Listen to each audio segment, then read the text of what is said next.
Of silence, so that we can let their families and let them know that they're in our thoughts and prayers.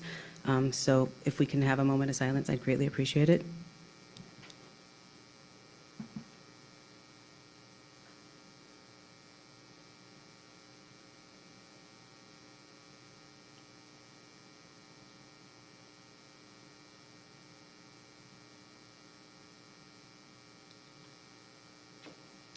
Thank you. Please be seated.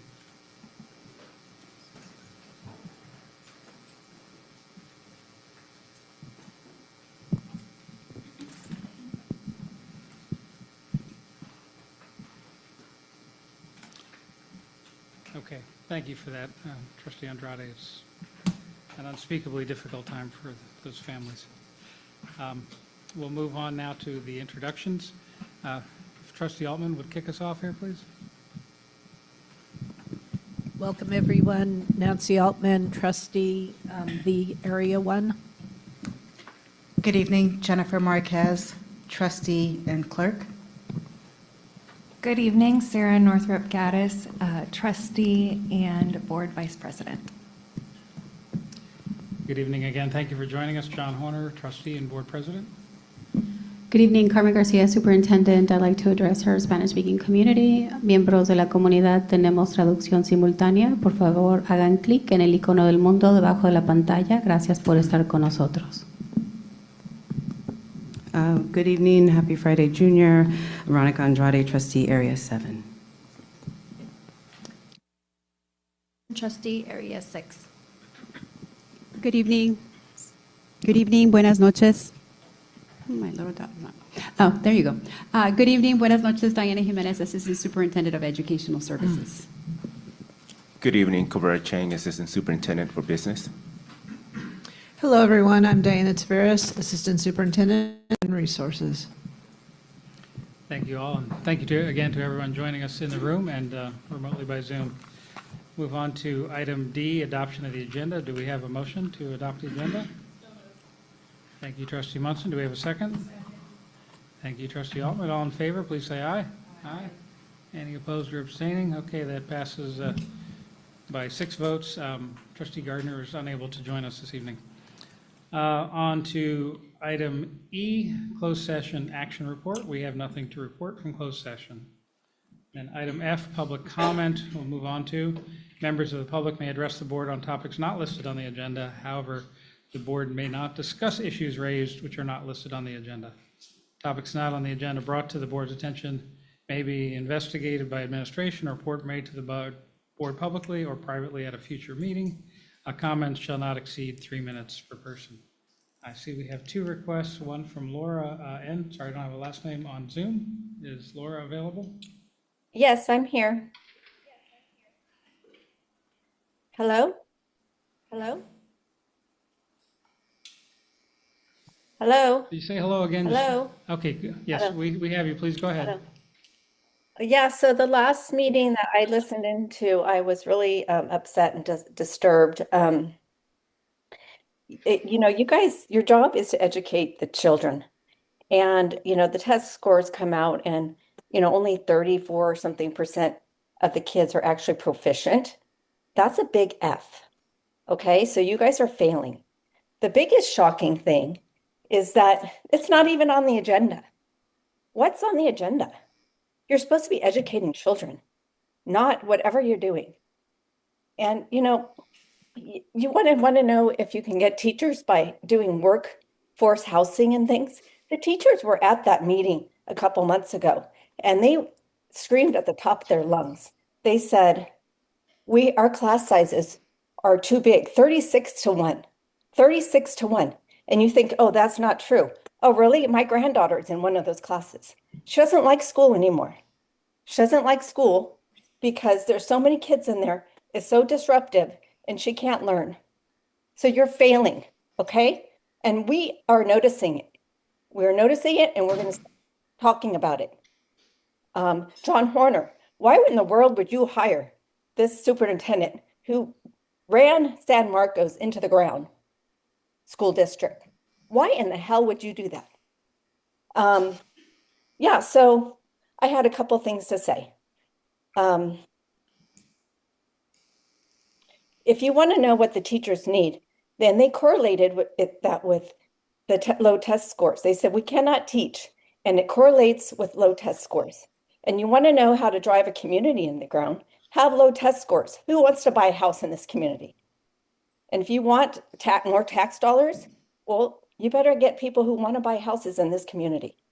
You know, all these programs that you guys are doing doesn't have anything to do with teaching. And, you know, the thing is they're great programs, whatever. But it's kind of like a family who plans this great summer vacation, but forgets to pay the rent. It's like, remember what you need to be doing, educating the children. I would hate to send my child out. You know, they can't read, they can't do math. How are they going to compete in this world? You know, how is that not on the agenda?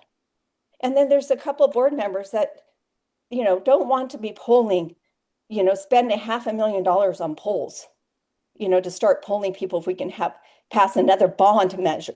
I can tell you right now, it saved the money. No, we don't want to pay more taxes. We aren't getting anything from our taxes. So yes, save the money, don't do the polls, and start educating your children. Do your job. Okay, thank you. That completes the 3 minutes. Now we have with us in the room, Mr. Chris Rebel. Thank you. Good evening. So I'm here again to hit on the governance issue. So governance is how you run a business, or in this case, how you run the district. And it's not optional. There are laws. There's the education code, there's state statutes, and there's even board policies. So Education Code 35145, in the district's own board policy 9322, under both of those, it says any citizen has the right to place an item on the agenda as long as it relates to school board business. Well, I did that. I made that request to discuss governance concerns, and I was denied by Board President John Horner, who sent me an email that said, quote, his, quote, responsibility is to use board time in a useful and productive manner.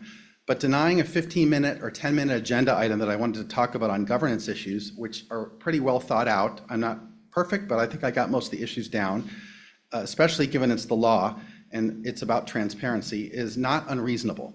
So instead, I mean, if you look at any of the board meetings, that any of the last 5 or 6, right, there's 1 to 2 hours of stuff that I would view as fluff, right? So it's kind of around proclamations and plaques and PR events, and at the last meeting it was, you know, look at the $10,000 we're going to hand out. $10,000 is nothing compared to the amount, the budget, and what we have to talk about. So kind of talking about having to prioritize meeting effectively is kind of a joke when you're doing that kind of stuff and not talking about governance and having the budget late at night at 10:30 at night when everybody's tired.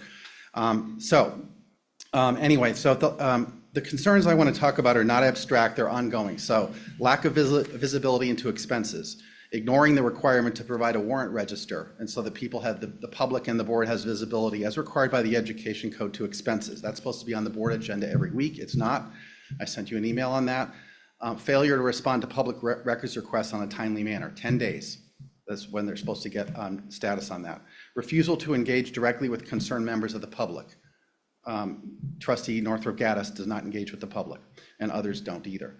The use of bond funds for pre-election services, patently illegal. Structuring contracts in a way that avoids board approval by mischaracterizing the size, illegal. So perhaps most concerning, what I want to talk about is what I handed you all, and I got through a public record request, not from you, but from the County Office of Education. It's the entity that's responsible for overview of the districts in our county. And as shown on that handout, which is a letter from Colvera Chang, the finance chief, he in consultation with Carmen requested that the Santa Clara County Office of Education change its budget findings and edit the letter to weaken accountability and visibility to the full board and the public. Language requiring documentation and timelines for a board-approved fiscal stabilization plan was removed. The statement that deficit spending will lead to insolvency was softened to say, can you please change it to may lead to insolvency? No, deficit spending will lead to insolvency. These are not minor wording changes. They directly affect transparency. The public deserves better. The board must allow governance concerns to be heard openly and formally, and I again request that I be allowed to speak for 15 minutes on those topics that I can't cover this quickly, but I can do it in 10 or 15 minutes. Thank you. Thank you. That concludes public comment. Now moving to communications, our student board member is busy being a student, actually, I think with the band on a field trip, or road trip rather. So move on to the superintendent's report. She's actually in Hawaii with the rest of the Sobrato band. Well-deserved trip to Hawaii. Happy to report my update is going to be super short and sweet. Wanted to share with you all that Senator Cortese came down to visit our school district, and in particular, he visited Sobrato High School. He was deeply impressed with the instruction that's happening at Sobrato, so kudos to Sobrato. We also took him to our farm, where he was able to see Director Jochner's vision come to life with respect to improving the nutrition of our students. Also had an opportunity to attend the State of the County address. It was a very inspirational address. I'm very happy that we live in Santa Clara County and how Santa Clara County absolutely supports school districts throughout all of Santa Clara County. Also, CalSPRA recently gave a couple of awards to Lene, to our communications coordinator, with respect to some of the work that she's been leading, highlighting all of our students in action and our various school programs. So congratulations to Lene.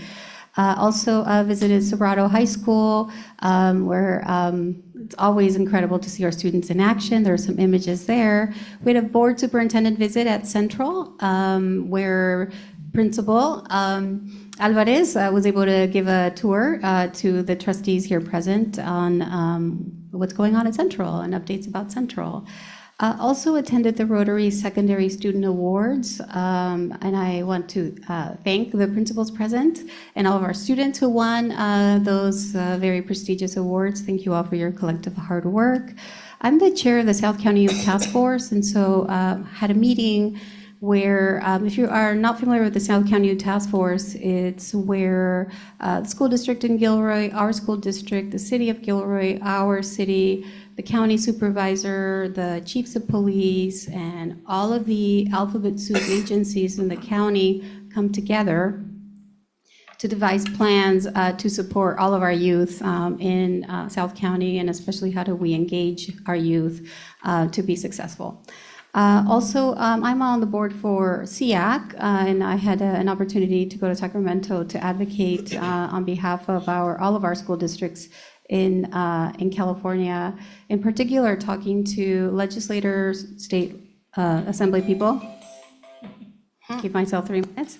Not bad, less than 3 minutes. And lastly, I know that many of our schools are having open house. Just one snapshot from Central, just yesterday. And lastly, enjoy your break, Morgan Hill Unified. You've all deserved it. That concludes my report. Thank you. Thank you, Dr. Garcia. Now I believe we have Lori Shoemaker, Treasurer of Morgan Hill Federation of Teachers, joining us by Zoom for the Federation's report. We see you, soon we'll hear you. Can you hear me now? Okay. How about now? Try again. Okay, good. All Can right. you turn her up a little bit? I feel like it's like one of the first times I've not been loud enough, so that's good. Okay, we can turn it back down. No. Right? Did it kick in all of a sudden? Thank you for giving it. Please continue. All right. Good evening, board trustees, executive cabinet, and community members. My name is Lori Shoemaker, and I am honored to be the treasurer of the Morgan Hill Federation of Teachers. I'm speaking this evening on behalf of QA, who unfortunately cannot be here tonight. At the last board meeting, we wrapped up our speeches on our negotiations openers. As I'm sure you are aware, we are already several meetings in at the bargaining table. QA and I would like to reiterate our thanks to Diana Tavares for finding our interest-based bargaining facilitator We've made good progress when it comes to having meaningful dialogue about interests, and we look forward to having more productive conversations centered around storytelling and problem solving. And we feel as his assistance has been extremely valuable to the team.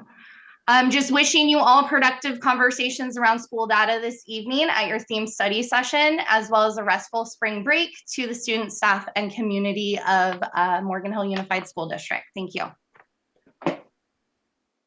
Thank you very much. Mr. Buchser, Patrick Buchser is here for the Morgan Hill Educational Leaders Association.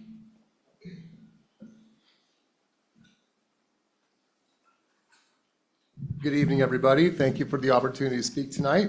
My name is Patrick Buchser, Principal of Morgan Hill Educational Leadership Association. Our report tonight, brief.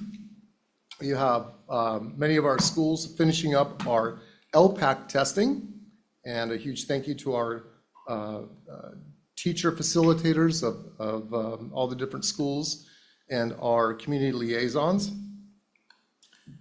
We had our second LCAP community meeting where we were able to review goals, data, and shared a wonderful progress being made in our school district. Congratulations to our high schools for receiving their distinguished awards last week. Sobrato, California Distinguished School, and Live Oak receiving the Most Caring School Award. Those are not easy applications or work that goes on each and every day. So a huge thank you to our high schools. And while we continue to focus on our goal of increasing student achievement, we are proud of our purposeful efforts and successes from our dedicated over 300 classified members, over 400 teachers, and over 70 MHELA members, including our executive cabinet and superintendent. Success can be measured in many ways, and we are proud of all of our employees' efforts to support the over 8,000 students who attend our schools each and every day. You know, my mom always taught me your words are expensive. And we really appreciate the support that we stand here in solidarity to support the presentation that you're about to receive tonight. I encourage you to listen to those words of passion and dedication behind our principals who will be presenting to you tonight as they talk about all of our amazing students. So thank you for our continued support, and that is it from MHELA. Thank you very much, Mr. Buchser. Appreciate it. Okay, board colleagues, anyone have any reports to offer? Trustee Andrade, kick us off, please. Okay. Is this on? Yeah, it's right.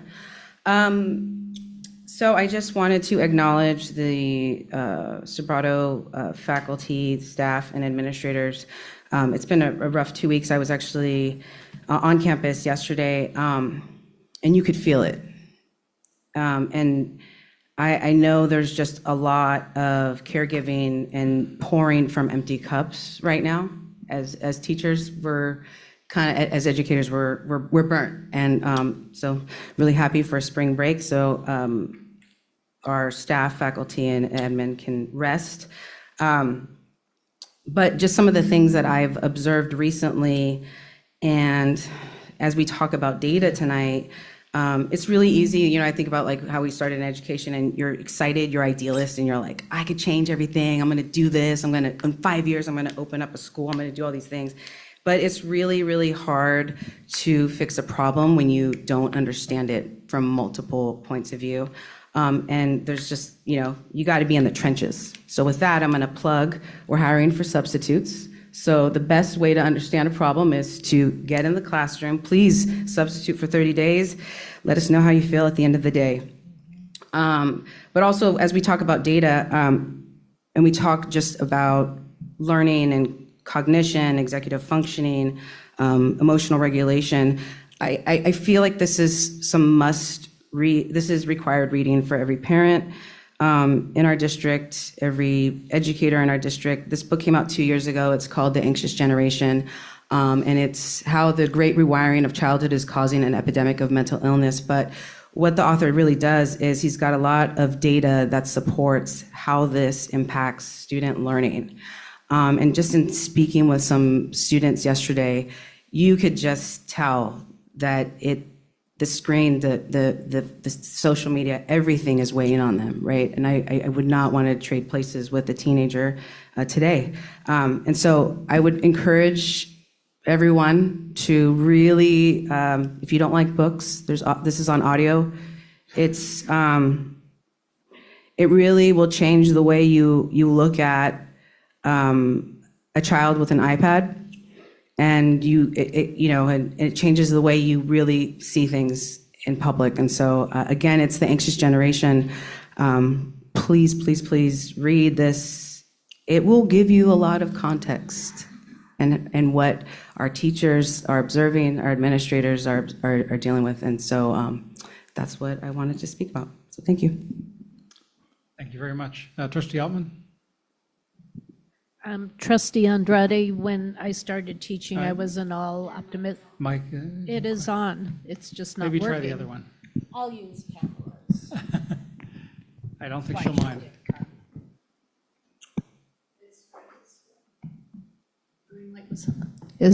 Oh, good. This one's working. So when I started teaching, I wasn't all optimistic. I was flat out terrified. They outnumbered me. So I guess I got off. And Meta and YouTube were found liable for social media addiction today. So what she's saying is real. But that's not my report. My report is I too was at the South County Youth Task Force meeting last Wednesday, I think it was. They provide a ton of services for our students, and believe it or not, they're facing budget cuts. They get paid for out of the district attorney's office, and the whole county's having significant cuts. So hopefully they're able to hang on to some of the services used to support our most needy students.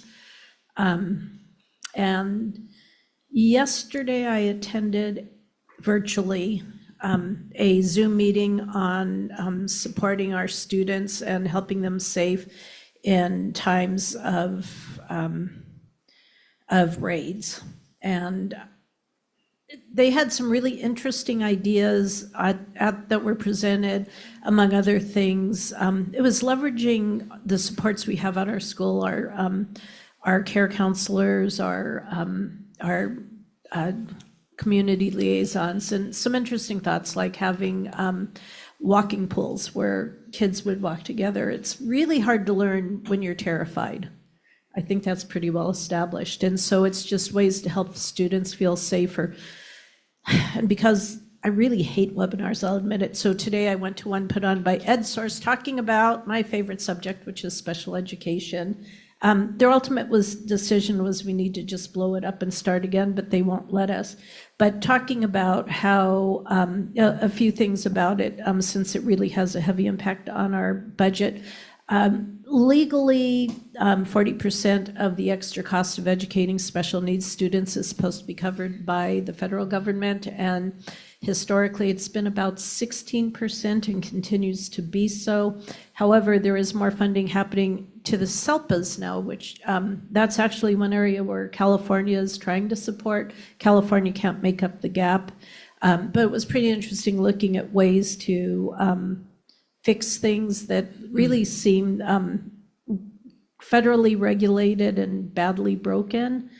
And so I'm really curious as we're talking today and seeing how inclusion is helping. I didn't get my question. I'll ask my question, Dr. O'Brien, so you can be ready.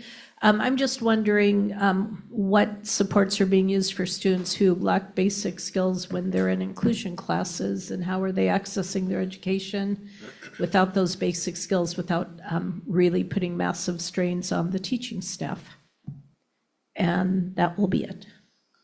Thank you. Anyone else over here? Okay. Vice President Northrop Gaddis, please. Thank you. So last night I went to the Britton Chipotle fundraiser, and it was great to see some familiar faces. Chipotle donates 25%, which is more than most restaurant nights. So if you see a Chipotle fundraiser, please go. Let's see. Oh, also Britton just extended its C's fundraiser. So if you need chocolate, please let me know and I'll send you the QR code. Last Thursday, I toured Central, and it was great to walk around the campus, which is super nice. I think having a nice campus is really important because it signals to the kids that people think that they're worth it and that people believe in them. And Crystal Alvarez is amazing, and you can tell how passionate she is about her work and how much she cares about Central students and staff, and we're lucky to have her.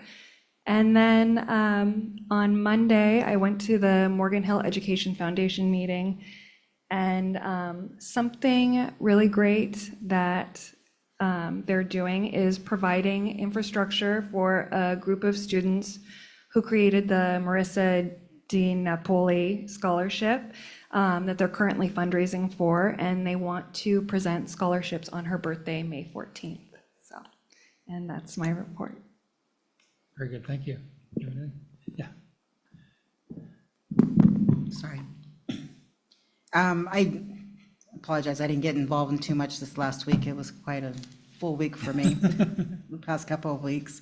I did manage to attend very late the Central High School tour, and right along with Vice President Northrup had mentioned, it was very enlightening. From the outside, it's very deceiving. It looks like a little tiny little school, but once you're walking around the campus, I was like amazed, like, wow. It's a very large school, very big campus, and when we went into the classrooms, the students were so engaged. I was really impressed, and asked a few questions. I wasn't sure if I was supposed to, but I did. Me with my questions, and it was nice to hear from the teachers that they're so enthusiastic and they're so engaged with the students, no matter what school they go to. You know, it's important. And I appreciated that. And then some of the students, the girls, were talking about some of the reptiles that I didn't care to see, but I don't like snakes. So it was nice to see that the students were there. They were working together. They were working hard and very involved. And yes, Crystal does a good job. So I'm very happy with that choice. I also attended Los Paseos last spring dance. It's always so fun to see the kids. You know, they're either hopping along or dancing or running around, and they're so excited. And I have to say that, you know, the Dr. Sutton, she's right there involved in everything and involved with the kids and the teachers and gets them all pumped up. And it's just so refreshing to see that. So I appreciate that, and the kids have fun. So it's kind of sad that it's their last spring dance of the year. So the year's coming to an end, but they're looking forward to summer. So thank you. Thank you. Did you, okay. Still got another month.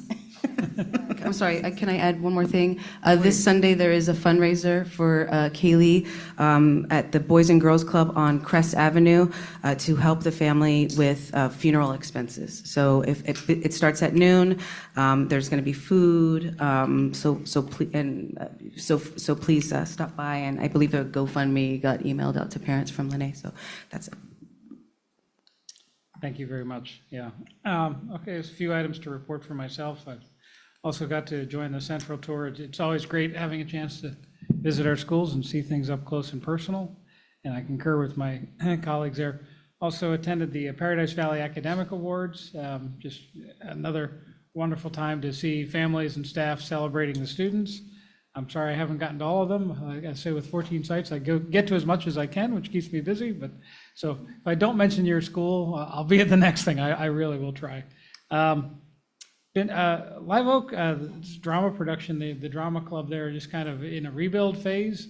My wife and I went to their staging of an old, it's a film, something 9. Anyhow, it's based on a film from the 1950s. It's some authors have rated the worst film ever. So it's pretty comical, and they did it in a stage read format, but it was delightful to be there for that. And then also just last night, Live Oak also had the Winter Percussion and Color Guard send-off. And so I can say the music and drama programs at Live Oak are both building on a strong foundation and have, wonderful teacher leaders and really engaged students. It's just great to see all that going on. At Sobrato, I got to stop.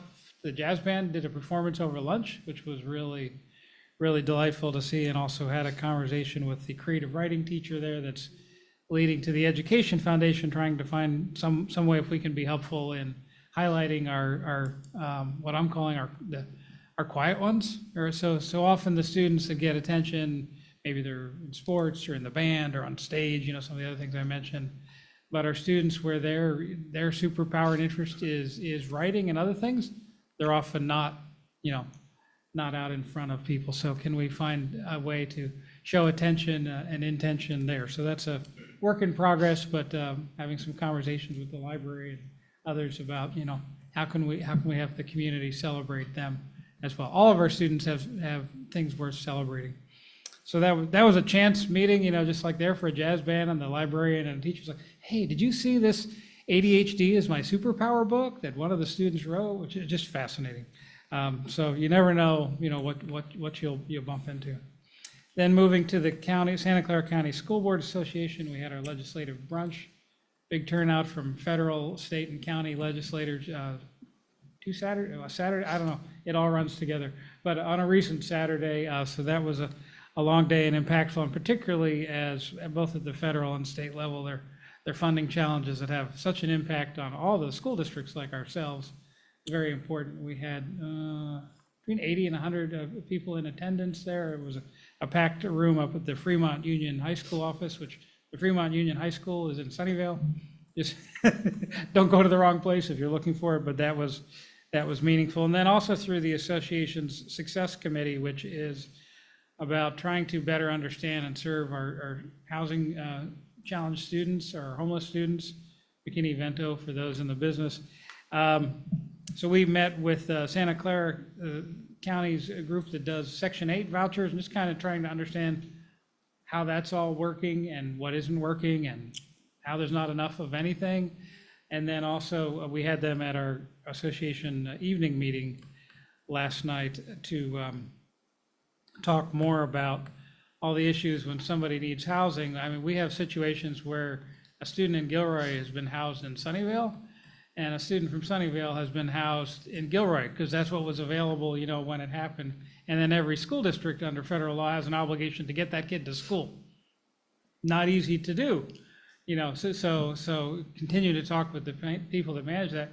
Can you make as you're trying to do this impossible job of matching too many people that need a place to live with not enough places for them to live? And I understand, there's like, where can we found you something, go now, but the side effects of, all right, do those children, are they getting what they need at the housing site? Are they able to get to school? All the systemic effects and these conversations will be going on for a long time, but I'm glad we have a group again from throughout the county working on those items.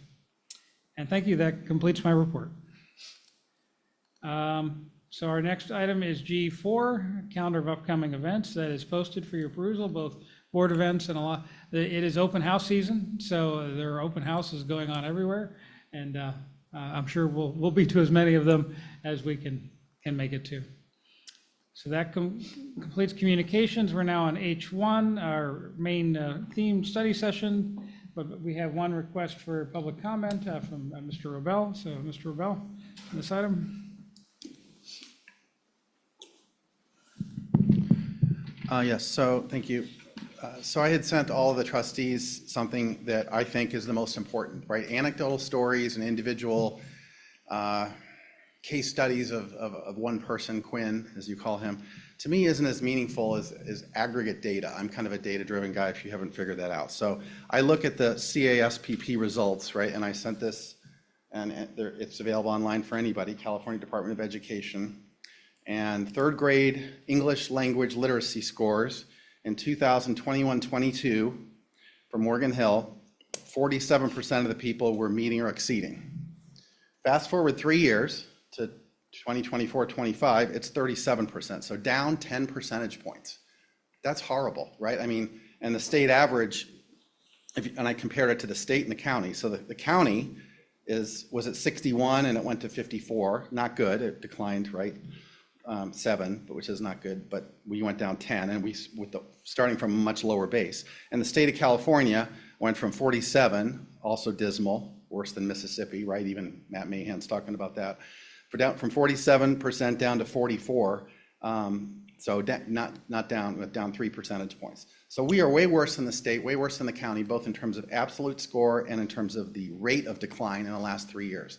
So things like graduation rates to me are meaningless. I know, I won't go into personal stories, but I know for a fact, right, personal experience, that people that shouldn't move on to the next grade do. As long as you're breathing, you move to the next grade. So a graduation rate is, if breathing is the only prerequisite to move to the next grade and graduate, isn't a meaningful metric. I know it's 99.99%.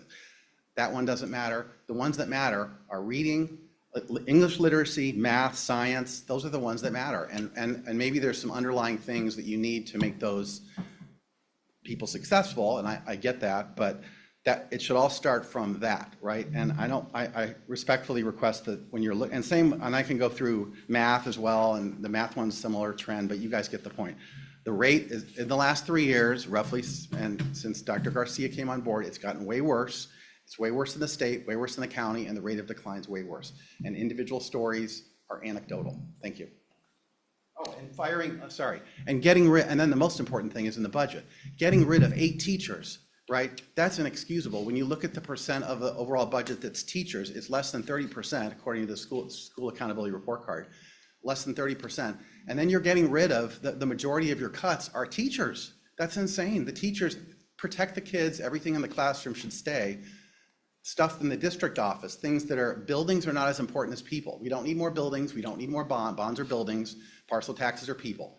We need people, right? So we need teachers, we need smaller class sizes, we need academic programs, things like that, and so cutting 8 teachers and Mrs. Kang last week is inexcusable. Thank you. Thank you. Now, item H1, Assistant Superintendent Jimenez and the team will present this item. Thank you.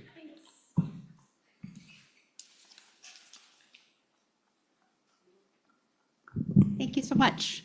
Thank you so much for the opportunity to showcase tonight all of the wonderful work that the folks sitting here, I was going to say the gallery, but in the room, but also watching us from Zoom, the stuff that happens day in, day out, that we are working diligently together to increase student achievement. So can you go to the next slide? A little bit about our schools. There's a little bit for those of you who are like new or listening through Zoom. These are all the wonderful students that we get to serve on a daily basis. And then we'll go to the next slide. And we always start with the numbers because we want to know who are we serving, who is our audience, and how to prepare for those lessons, those activities, to make sure that we're giving our students the very best every day. So our largest student demographic is Latino or Hispanic students, and then you can see the other student populations that we have the privilege of serving every day. We normally talk about enrollment is about 78-29, and we say approximately because every day, because we're public schools, we take students where they are, and we enroll students. A little bit about the breakdown of other demographics were very important for us to consider. For those of folks joining us via Zoom, and for the folks here in the house who join our LCAP Advisory Committee meetings, or for Trustee Andrade who joined us on our LCAP meeting in DLAC. This seems really familiar to her because we talked about Goal 1, but we start by talking about the students that are identified in our LCAP and the students that we have the privilege of serving. So about 13% of the students in our district are have an IEP. About 16% of our students are identified as English learners, and 41% of our students are students identified as socially economically disadvantaged. About 11% of our students are homeless youth, and about 45% of the students are unduplicated. That means you might be a student that qualifies for one or more of these categories, and you can be duly identified, but you only count once for funding purposes. And so when we say unduplicated, we're talking about all of the different demographics of students that we have the pleasure and honor of serving every day. All right, so I'm going to ask my counterpart, Dr. Julia Aguirre Jacinto, is going to talk a little bit about this particular graphic. And then tonight we have the pleasure of bringing a lot of other folks on board, so you get to hear what's happening in our sites from the people that are boots in the ground, right? The people that do the work day in, day out, that are committed to our collective efficacy. And then we're going to round the presentation by talking that kind of district-wide alignment and other things. So I'm going to turn it over to Julia Aguirre Jacinto. Good evening. This graphic may also be familiar to you.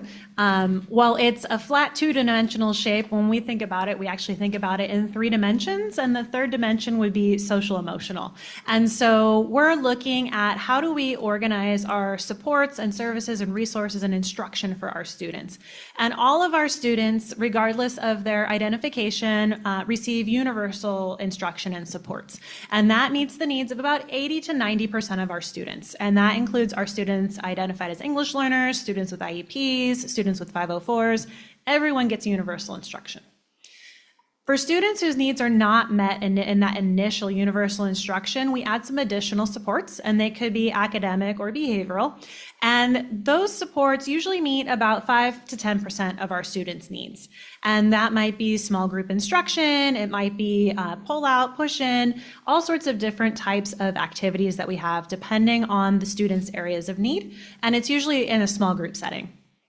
For some of our students, they need an additional layer of support, and that would be our intensive support. And intensive support meets the needs of about 1 to 5% of our students. The part that's really great is that as our students get those additional layers of support, they still receive the other layers of support as well. So students who are receiving intensive support still get that targeted small group support and the universal with their classroom teacher or their primary provider. And so as we talk to you today, we're going to talk to you about how that system looks for a student and how those supports are layered together to make sure that we're meeting students' needs as that child comes to our school. We start a lot of our conversations, both, I was going to say, with our leadership, with teachers, and as a district, talking about what we value, right? Those are the things that anchor us in the work, keep us passionate about the work. And sometimes, as Trustee Andrade said today, sometimes when our cups are empty, kind of recharge us, right, about the work that we're doing. And so we always start with our value, with our vision and with our values. And we love the line that says we model the nurture civility, respect, compassion, personal responsibility, curiosity, integrity, environment of diversity, equity, and service. So it helps anchor the work that we do and the way that we think about and the way that we show up every day authentically to serve our students. All right, so to lay a little bit of the groundwork, this should be a little familiar to all of us because we looked at the dashboard in December as soon as that data was released. So this is our most current dashboard. It's what we lovingly call in education lagging data. This is the data from 24-25, and that is then compiled by the state, the California Department of Education during the summer and part of the fall. And then we all wait anxiously, and we're all emailing Crystal Alvarez, do you have any numbers yet? Right, and then that data is released publicly. And so this is our dashboard for 2025, and it shows you, if you look at the legend, right, the lowest performance indicator is red, with the highest being in blue. And so we would tell you that we're very proud of the greens and the blue, and that we obviously have work to do in some other areas. But what we're going to show you on the next slide is a little bit about the road where we've been, right? And that talks about the complexity of the work that we're doing and educating the whole child, right? So this is another slide that should look familiar to all of us. And so we went back just before COVID, right? When before we all had to close down, and then we sped it up a little bit because after COVID, the state kind of halted the dashboard, right? Because they needed to do a reset. So that reset really happened between the 23 and the 24 school year. Hence, the most current dashboard where you can see that kind of gain is 2024. So that's why it's jumping from 2019 to 2024, where the state then helped us report that dashboard data again. And you can see the difference from where we were last year, 2024 school year, to 2025. And you can see that the district has made significant gains across. Right. Tonight, we are going to be introducing you to Quinn because I think it helps showcase the enormous work that our teachers, staff, and administrators do on a daily basis to ensure that as we think about, as we're getting closer to May and in June 5th, right, that week, we're all attending those graduation, right? And that we are working together through all that trajectory from those 14 years, from TK, if students join us in TK, all the way to senior year, that when they walk across that threshold and get their diploma, they're ready for whatever post-secondary opportunities await for them. All right, so let's start with Quinn, and I'm going to turn it over to Dr. Julia Aguirre Jacinto. Additional context for Quinn, our friend Quinn here is AI generated in full transparency.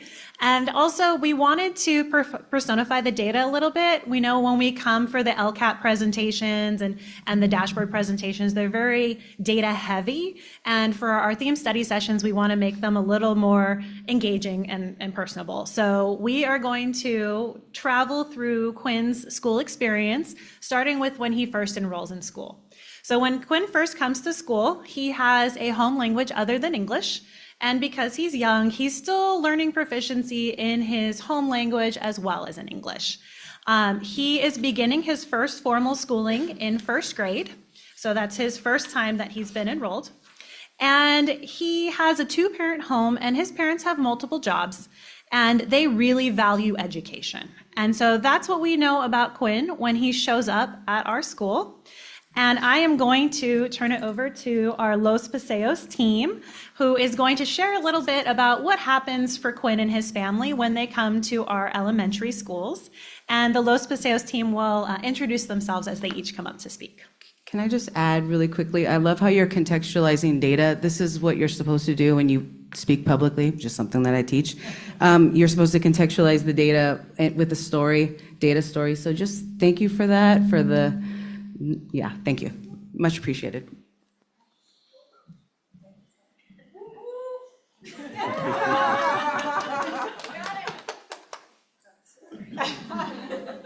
If you've ever been to Los Paseos, you know it's not a one-woman show. We are a great team, and we work really hard together. I'm so excited to be here tonight to present and hopefully help you understand about the amazing work our teachers do. I'm just kidding. I'm Dr. Stormy Sutton, and I'm the very proud principal at Los Paseos. I'm Claire Cabrera. I'm a first grade teacher at Los Paseos. I'm Marianne Mason, and I'm the reading specialist at Los Paseos. It is also Marianne's 35th year, so she is the backbone of our school, and we're so proud to have her. All right, so elementary time. Quinn comes to Los Paseos, and there's some things that we do right off the bat to get our students comfortable and engaged. We start with a warm and welcoming enrollment process. If you've ever been to our school, Mia Ferris is amazing there, and we make sure we offer translation services if needed, and just make sure our families feel welcome right off the bat. We start by building relationships with parents, by letting them know some of our procedures, sharing things like our handbook, and letting them know how they can get engaged with me and things like coffee chats, and just make sure they know how accessible we are. But usually if you're coming, I'm out there at 7:30 with music, so you've already realized that we're ready for you to be there. Since Quinn is recognized as an emergent bilingual, meaning he speaks a language other than English at home, within his first couple of days at school, we'd also work on getting him registered as an emergent bilingual, and within the first 30 days, making sure that we get his proficiency levels so we can make sure that his teachers better understand how to support him. And since we know that Quinn is coming to us as a first grader rather than a TK or kindergartner, because those years are not mandatory, and this happens all the time. I remember working really closely with Ms. Cabrera on a student exactly like Quinn last year. So this is a very real reality we experience every year. We would want to make sure that in those first couple weeks in school, we're also, oh my gosh, is that what I sound like? We would also want to make sure that we are really explicit with Quinn on rituals and routines, setting him up for success, right? Because TK and Kinder spend so much time working on those developmental milestones. And when you miss that, it's our obligation to teach it without expectation yet, right? We come in and we say, we're here for you, and we're going to make sure that you're successful. So again, in those first 20 days, we're doing all those things. We're also, his teachers are starting to notice patterns about Quinn, because we want to give kids time when they show up, right? The first day of school, we don't want to say, oh my goodness. We want to say, oh my goodness, we're so happy you're here, and we're so happy we get to know you and understand you. So we're looking at things like, where is their phonics? Where is their language proficiency, whether that's in their home or English? How can we connect and bridge the two? Just this last week, we had 2 students from Vietnam join us, right? And we're labeling all of our classrooms as well. Like, we do these things just to make sure people are comfortable. We're understanding and strengthening some of those foundational skills, building his academic language, and making sure that we really spend the time to build relationships. Because at the end of the day, we first want the student to feel comfortable and want to come to school so that we can serve him. And if he doesn't want to come to school, we can't do that. Yeah. Just a little background. So tier 1, meaning that universal, what Julie was saying, all of our students get. It's important, right? Tier 1 can't be avoided. You can't intervene your way out of poor tier 1 instruction. And I'm so grateful that I have a team that is dedicated to strong tier 1. And we've been working really hard on some of our math coherence practices with California Education Partners, which is thankfully grant funded. So we continue to have this amazing coaching and work. And I'm going to let our amazing teachers talk about some of that. Thank you, everyone. So I thought I'd give you a little context of what this looks like in my classroom. So in the mornings, we do a math talk every day, and some different examples of a math talk are this example where we say how many ways for 34, and then the students just blow us away with multiple ways. We do dot talks where we show the students almost like dots on a die, and then they can tell us anything that they're thinking about it, patterns they saw, how they saw it. They can tell us equations for the dots. It's a way for everyone to get their voice in and be honored. We do number strings, which is building on place value knowledge. At least once a week, we do choral counting, where we are counting together as a group, but I'm also recording it and writing it down. And then what we do is we look for patterns. So we're building into different standards for mathematical practices. Also, once a week, we do counting collections, where we are building our numeracy, but also we're strategically questioning the students based on whatever unit we're talking about, so that we're really guiding them into the thinking, the critical thinking for whatever kind of math story it is that we're tackling that week or that month. After we do those warm-ups, we always do some kind of a task. So now the students have a job to do. Usually it's a math story where I'm giving them some kind of a problem. Sometimes it can be this as well. Today, for example, I gave my students a problem where they had pennies and nickels, and they had to think about 11 pennies, and then a girl was given some more, and then she had a total of 18. So they were given the manipulatives. We went through a 3-read process where we talked about what is the problem about, what are the quantities, and then what kind of math questions we could ask, whether it's given to us, whether we could create our own. And then we partner and we share, and we create a very low stress environment where everyone is honored. We used lots of exploration time, and then we wrote our thoughts and drew our thinking on a paper. And then after that, we were able to write an equation to go with it. What I love about this is that it builds agency. The students can be successful in any way that they show me. From my student who struggles the most and drew tally marks, she was able to show me. From one of my students who has an answer immediately, she showed me multiple ways to look at this problem. So it really challenges all students. The reason also that I like open tasks like this is because of the benefits of meeting the standards of the 8 mathematical practices. So what I'm seeing in my students is sense making, perseverance. They're able to reason abstractly and quantitatively. They're drawing the math to show their thinking. They're using equations. They're modeling with manipulatives. They're using tools. And the same goes for the choral counting and the math talks. For this next slide, for the counting collections, again, from the most basic numeration, 1, 2, 3, 4, to being able to group and talk about arrays and multiplication and division. I mean, it's just really beautiful what you can do. What I've noticed too, as I've been practicing this, because I am by no means an expert, but I get in there and it's messy sometimes, but then other times we have that amazing aha altogether.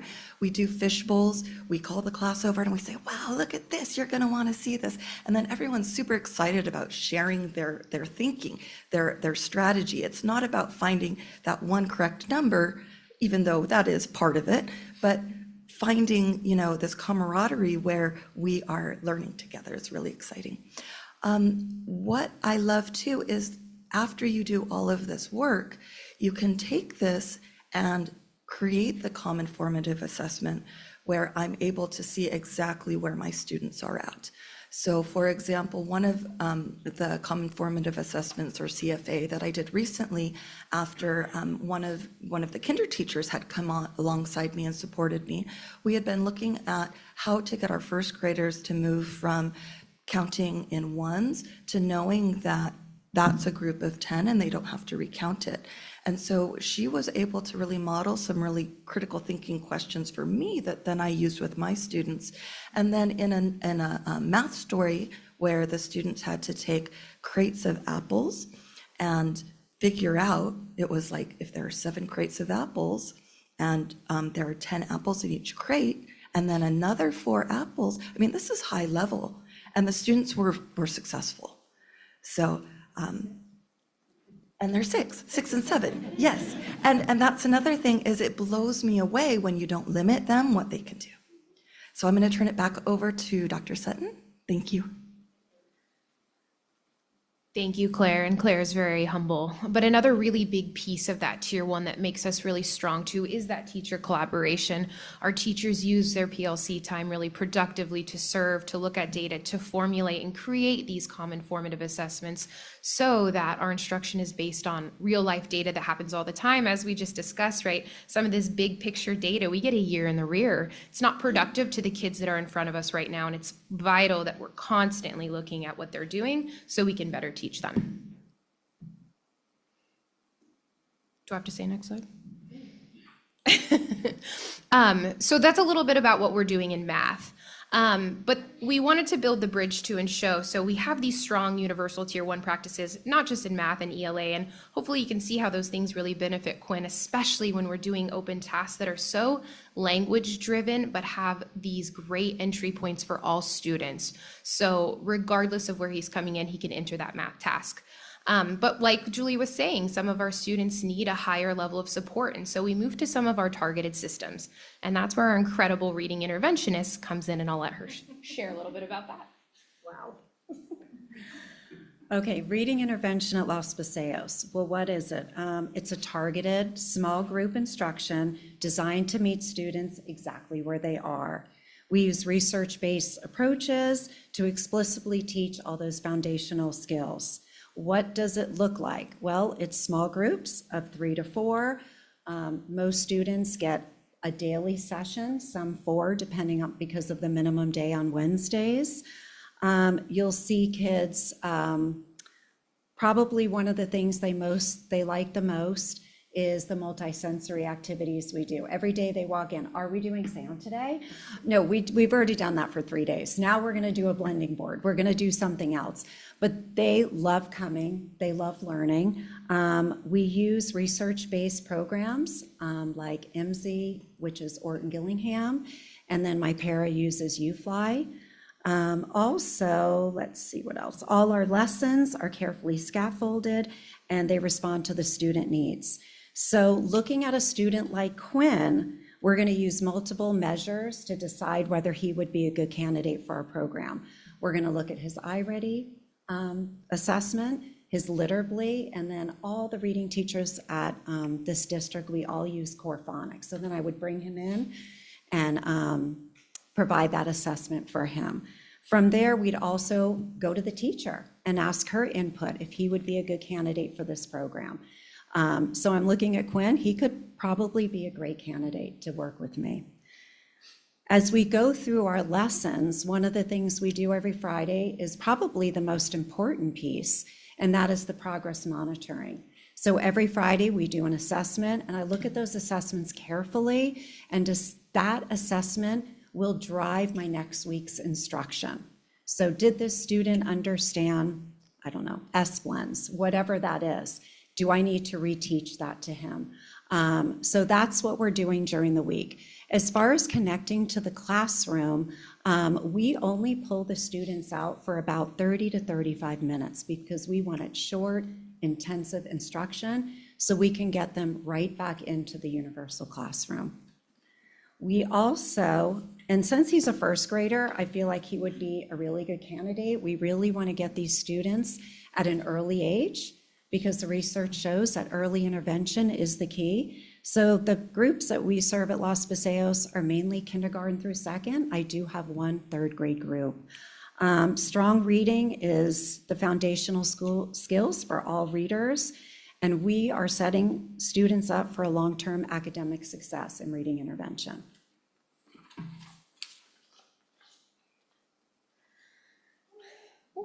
Yeah, it's a lot of work. And it's important to remember that when you get to the tier 2, you're not missing anything else. You still have all of the tier 1 interventions, all of those universal supports with the addition of tier 2, right? So we're adding layers to the cake rather than supplementing. So that's really important to know. Another huge part of supporting a student, especially a student that is new to us and we're engaging with, is making sure we're closely monitoring their attendance. Right? We can't serve them, we can't support them and provide them this amazing expertise if they're not in our schools.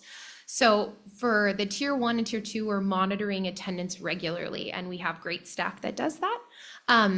But we look at patterns and we start to notice things, and we want to build relationships with families early on. Call, connect, catch them outside. I missed you so much yesterday. Doing those things just to identify any potential barriers so we can help set their goals. And as they move through the process, we get more formal things like the SART meetings, which sound scary, but they're not. It's really where we're just reaching out and connecting, saying, what can we do to help you? And making sure your learner gets to school. Even as we move towards the tier 3 with attendance and district supports, they're still very supportive. Things like the DA mediation process, it's all educational and partnership. And we attend those things so that families feel comfortable and supported by us, and we make plans with them while we're doing those things.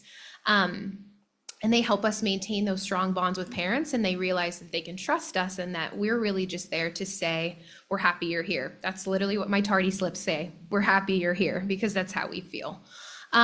But a huge part of attendance, a huge part of intervention, and a huge part of student success is making students feel connected to school.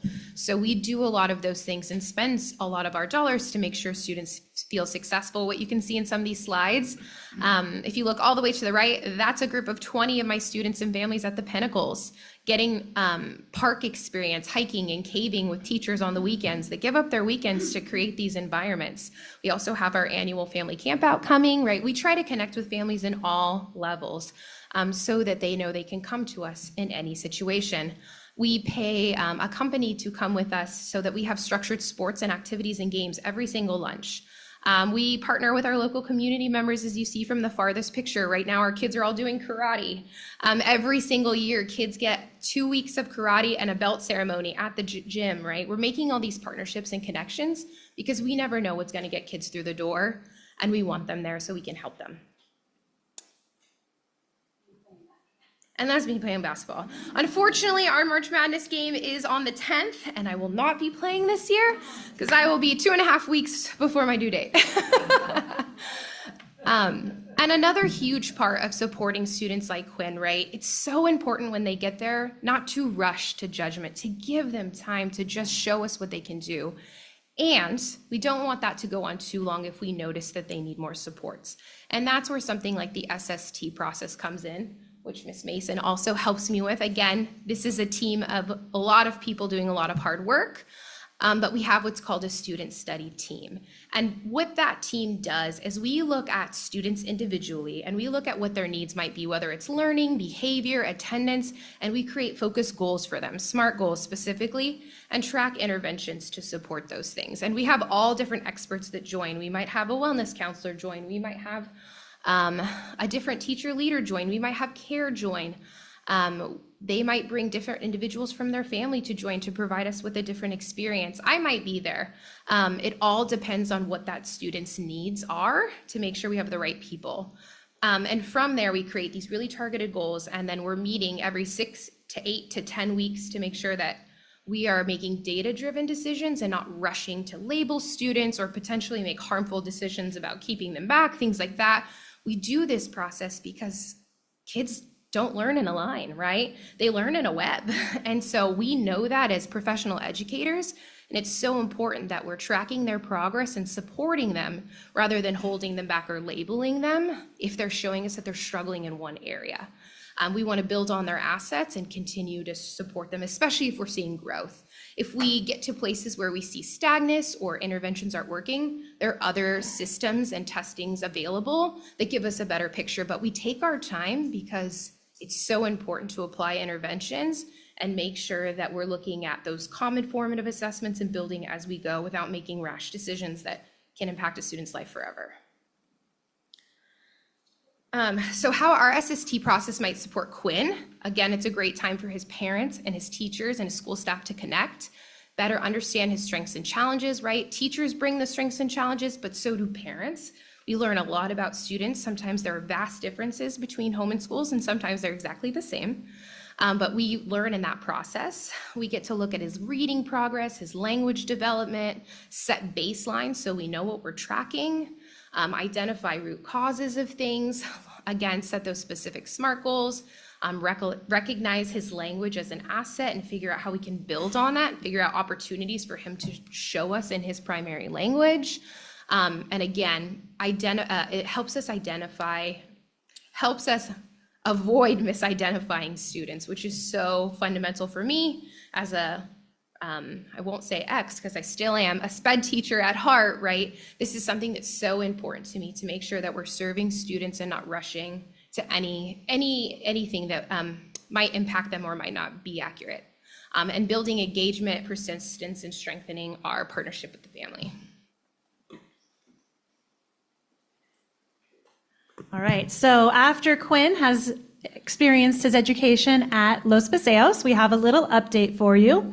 So Quinn has experienced growth in reading fluency and his foundational reading skills. He's building confidence in language through collaboration and hands-on tasks. And he has improved relationships with adults and peers, and it shows in his attendance at school. So I would like to say a very special thank you to the Los Paseos team for coming and sharing what Quinn's experience would look like. And they are available for any questions that you might have.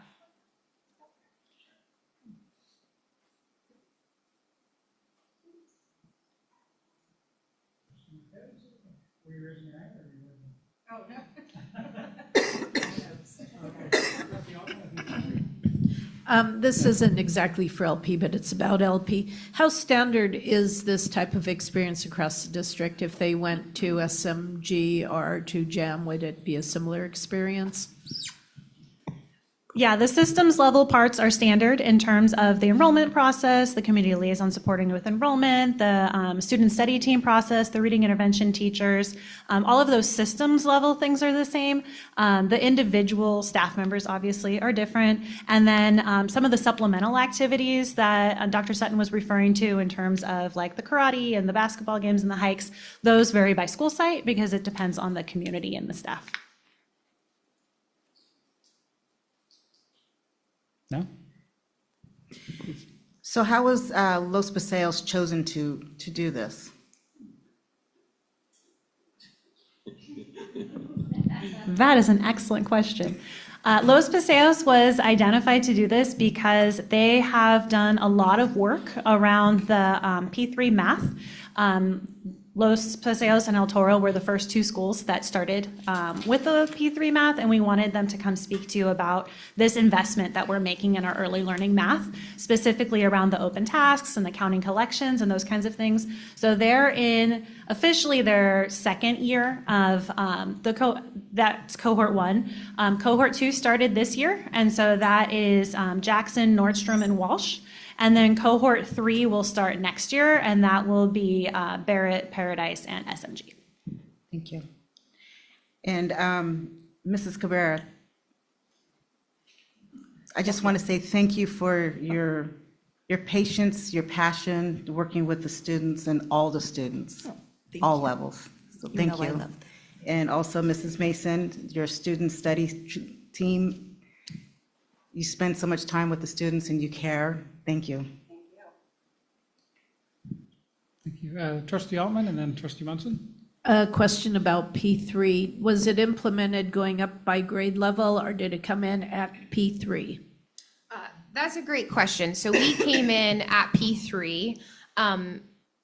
So meaning we actually didn't start preschool, but we have teachers from TK to third grade. But Los Paseos is a school of, maybe this isn't the most bored word, but FOMO, meaning teachers have fear of missing out. So at our school, the practices are actually all happening TK through fifth grade because our teachers are just like, well, I want to do. So if you go in our fifth grade classes, you see 8,000 counts in counting collections. So the model for the P3 rollout is that one teacher from each grade level, in our system it would be TK through third grade, goes to a meeting that's roughly monthly, and they come up with an agreement of something that they want to try before the next meeting. And then they'll take it back and try it in their own classroom, or they'll agree they're going to share it with their professional learning team, and their whole grade level is going to try it. So it's really kind of a slow spread, which is why Los Paseos has so much growth after 2 years, is that, as Dr. Sutton mentioned, all of her teachers are really, don't want to miss out. And so we're noticing similar things at our other schools as they're onboarding. And so it's been really exciting to talk to the teachers and hear them talk to each other about how, So what is the growth you're seeing?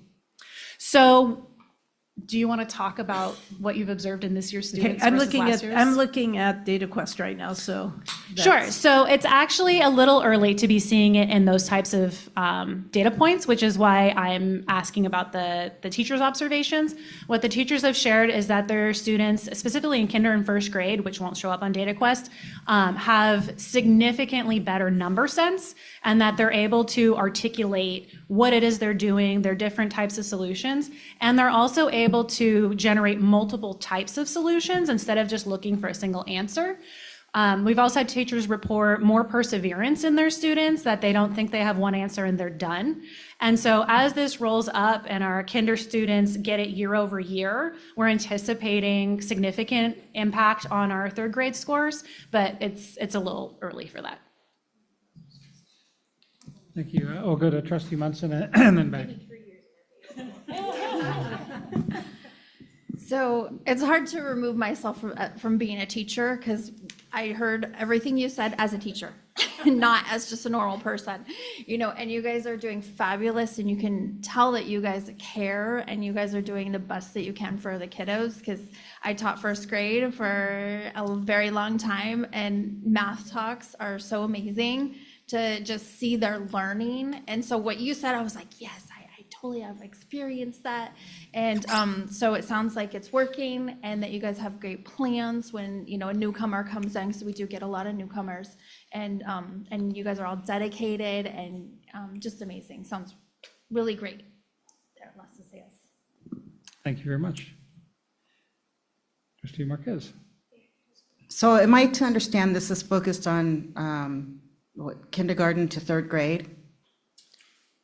Yeah, so the focus of this coherence in the adult learning that takes place is pre-K, meaning preschool through third grade. So when we go to these convenings and we have these sessions, and when we experience this training and coaching, it's targeted towards those grades, which is why, hard work that really is making an impact, you don't necessarily see in your data for our current first graders aren't going to be third graders for a while, right? But when you see it, you're going to see it because we see even in our localized data, the proficiency and how high it is, and now it's our obligation to make sure that we don't see a fade, right, as they get older, because we're seeing this great proficiency in our primary grades, and we're so proud of it, and we want to keep building everyone else up while we keep that momentum without letting our kids dip once they enter third, fourth, and fifth.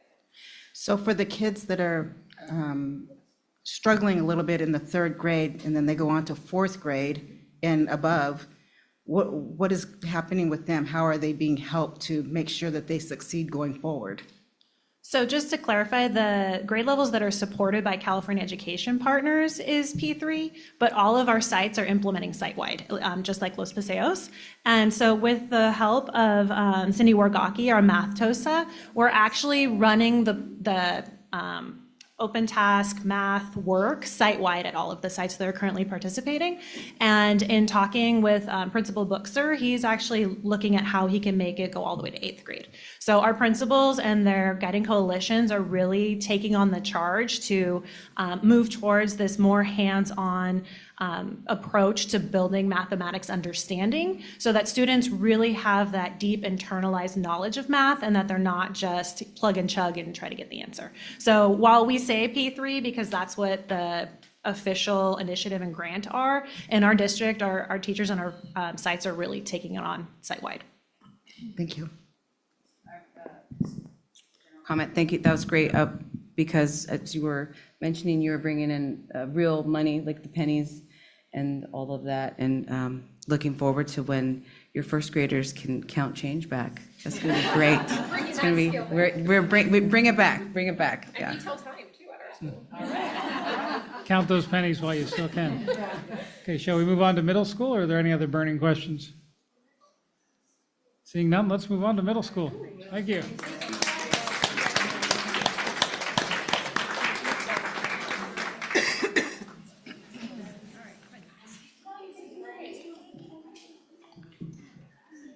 All right, so our friend Quinn is getting ready to transition to middle school, and we all know there's all sorts of developmental milestones that happen in middle school.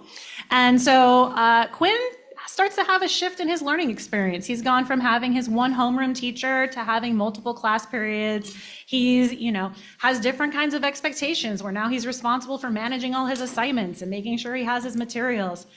He's having more complex demands on his literacy and mathematics skills and moving more towards that, more developed understanding of what's expected of him in school. He continues to benefit from clear routines and hands-on instruction, and he really thrives with strong relationships with other students and staff at school. Next slide, please. So the teachers observe that he has strong conceptual understanding through listening and discussions, and he's still developing his skills around writing. And that is a very typical developmental path for our students who speak a language other than English at home. He's continuing to work on building and developing his organizational systems because, he's still a kid. And he is working to develop his confidence and persistence with math. So as concepts go from that hands-on to the more abstract, he's continuing to develop that. And he's also working on his English proficiency. So with that, I am going to invite Martin Murphy to come up and share a little bit with us about what Quinn might experience in middle school. Good evening. I'm Ricky Doe, Principal at Martin Murphy Middle School. And Quinn is going to get on a roller coaster that he doesn't even know he's on when he gets to middle school. So today we're going to talk about how we're going to support him academically. The behavior side, we could probably do a whole nother board study session on that, but we're just going to focus on academics, and I'm going to have our team discuss that. Hi, I'm Adrienne North. I'm the English department head and the CM lead. So CM is Constructing Meaning, which has been a district-wide initiative, and then we've also been working on it at our site specifically. So this is very much on the teacher end of things, like structuring lessons, structuring units. So it's really intentional language support, so all students can access the grade level curriculum. It's really teaching academic language as a skill that we can't assume any student already has this skill unless we explicitly teach them and model it for them. And then we're also aligning with the Universal Design for Learning, making sure to have that backward design, learning objectives, what is our goal? What are our lessons moving towards? What kind of skills? We keep going. Okay, so we're talking about ELD and constructing meaning, kind of like how they intertwine. So we have our two definitions. We have the integrated ELD and then we have the designated.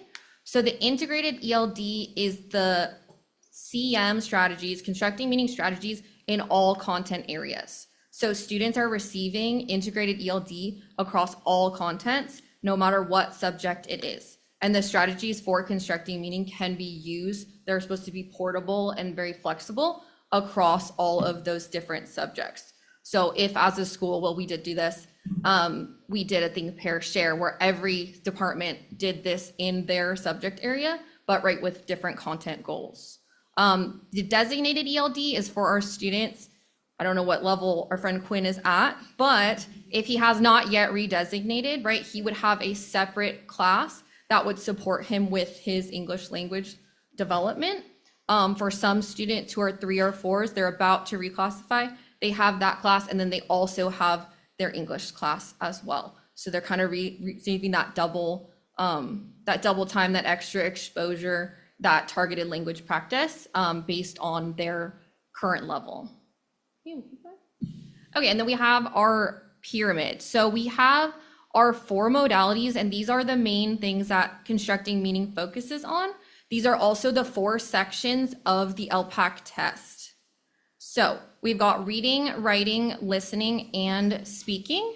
If you can see the bottom of the pyramid, we have all of our core content classes. So we've got the same thing. So in the core classes, no matter what subject, that is the integrated ELD, which is the blue and the green. So if you were teaching, I'm not a math teacher, but if you were teaching a math class, you cannot just give students the math term. That's called the content-specific vocabulary is the brick. You have to provide the mortar, which is the words that go around it.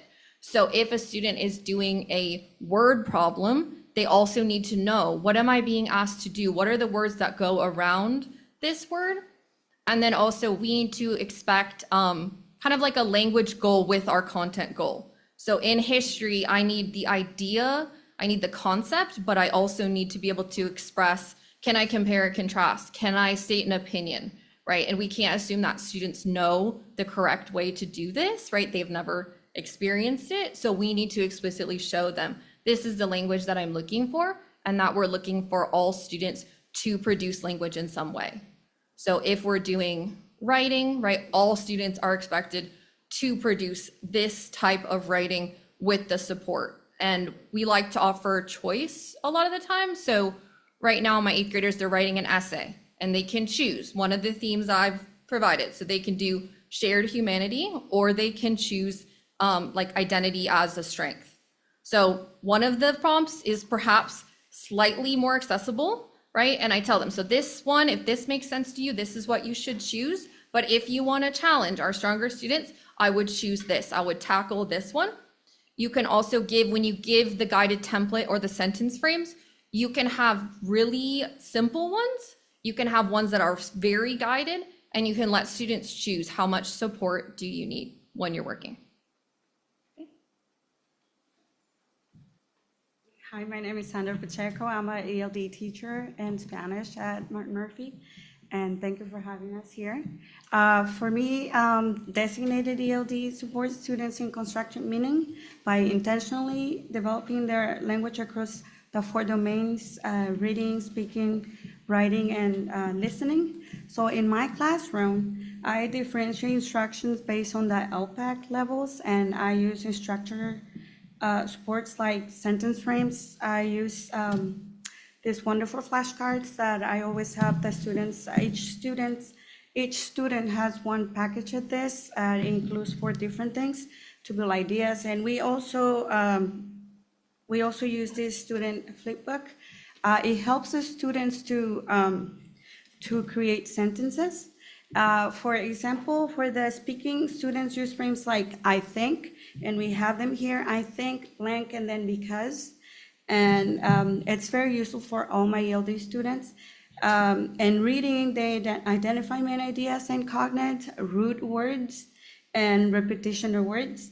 And in writing, they build from simple sentences to short sentences or responses. I also integrate all the 4 domains in one lesson. For example, students might listen to a short text, discuss it with the partner, that's the speaking part, and read a related passage, and then lastly, then write about it. So this aligns directly with the LPAC expectations. So to support this, all this, I use a strong classroom management, for example, consistent routines, repetition of words. Everything starts from the beginning of the class, grading the students every day, I try to see if I can learn some of the languages from other students who do not speak Spanish like me. And I always, when we receive a new student at school, I always try to memorize at least to say hi in different languages so we can connect culturally, understand functions of knowledge. And also, finally, I want to say that designated ELD It's about giving the students the tools and support they need to confidently use language and access academic content. So I feel like there's always this connection with us in ELD and entire school that make us reinforce what the student want and what the final outcome. Thank you. All right, so how do we ensure that Quinn is going to be supported throughout his day? So what we do is we have a district walkthrough form that we use, and we also have a CM walkthrough form, and they're both very similar. So what we did is we took them to our guiding coalition, which is our department leads, and we looked through them, and we came up with agreements as a guiding coalition. So we come up with shared commitments, and then we come up with classroom expectations. So every classroom is going to have the same thing. So whether Quinn goes to his math class or his English class, there's going to be a lot of similarities in some of the activities. At Murphy this year, what we decided upon were learning objectives. So whenever you walk into any of our classrooms, there should be a learning objective up on the wall that basically says what the student's going to learn that day by the end of the period and how they're going to show mastery. So if you walk into one of our classes, fingers crossed, you can ask any student and say, what are you learning today? And if they can't recite it, it should be on the board right there somewhere. And then you ask them, how do you know you learned it? And then they should be able to say, by doing this project, an exit ticket or something, to that effect. We focus on student engagement. It's also a district goal, but we focus on good student engagement. So we had goal setting with our students to make sure that they set goals. We have flexible learning paths. So they have like a choice board. So as they're going through a particular unit, the teacher will say, you could do kind of like these couple of items, or you could do these other ones. So they do have some choice in what they do. And then we also have voice and choice, meaning that there's different ways to show mastery. So it's not just taking a test at the end. It may be a video, it may be a class project, it may be something different. So that was another agreement we came up with. And then we also have, we wanted students to talk more in class, right? We want middle school kids to talk about school, actually. They'll talk plenty, but we want them to talk about what's happening in class. So there's a lot of CM strategies that we've used: think, pair, share, talking stick, talking chips, numbered heads.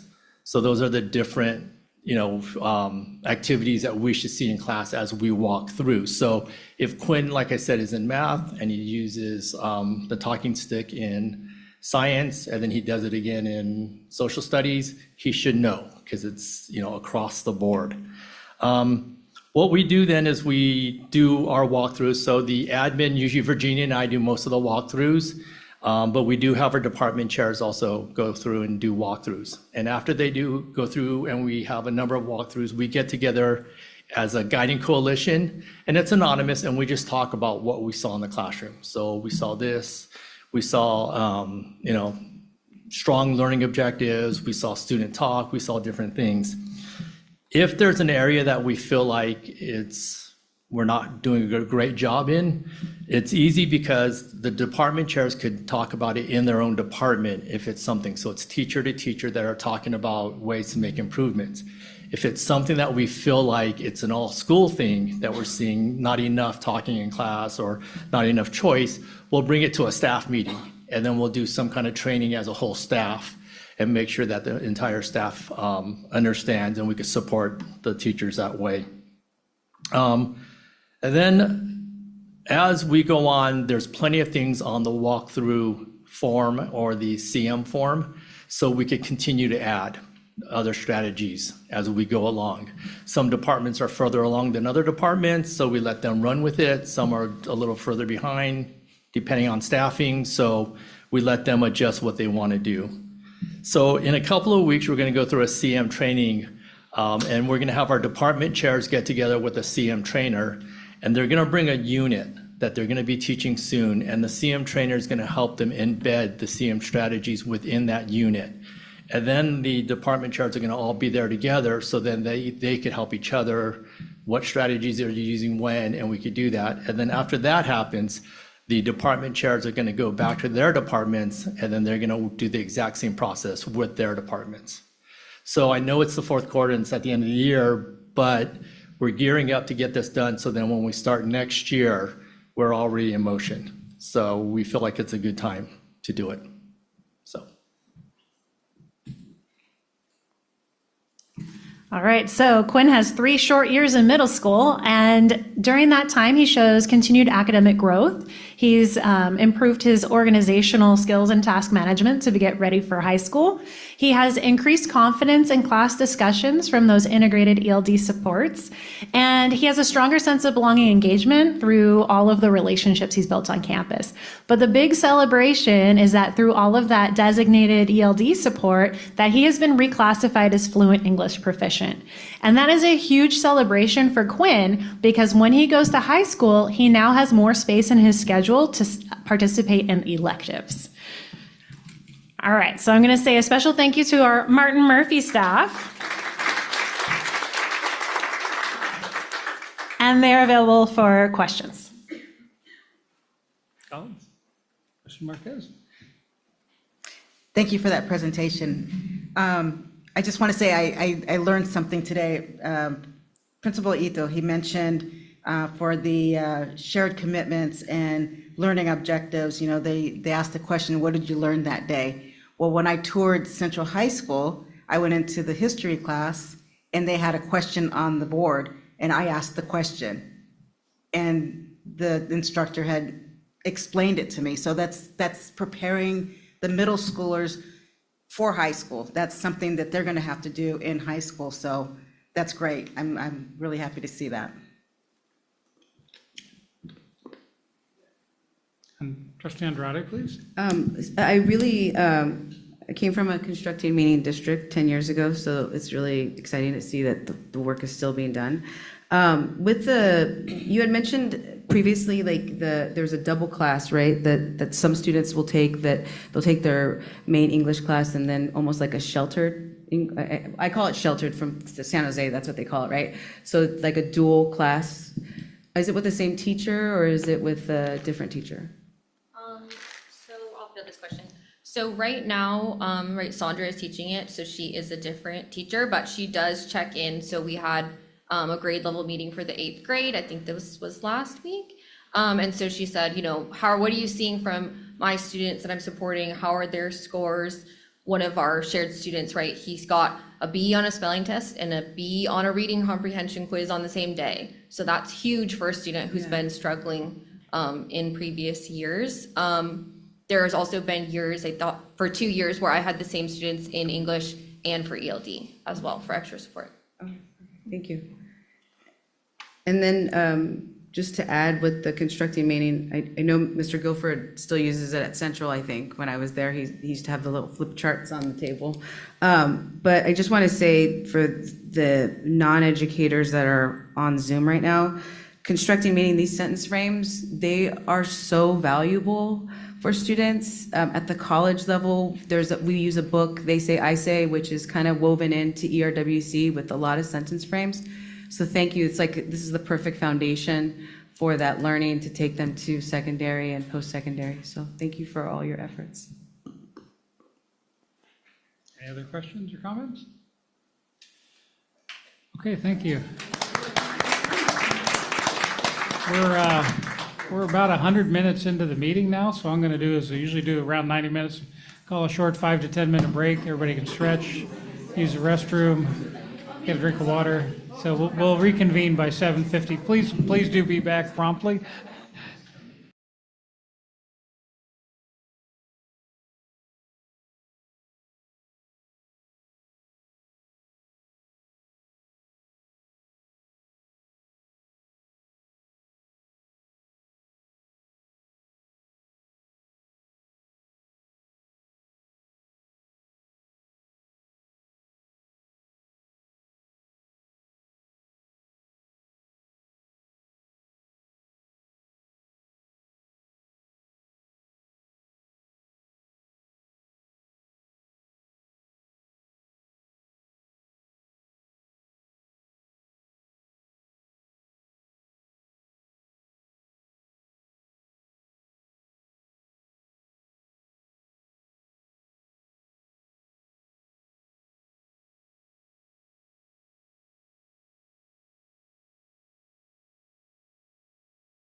Back to order. We've come back from break and Quinn has facial hair, so. What did I miss?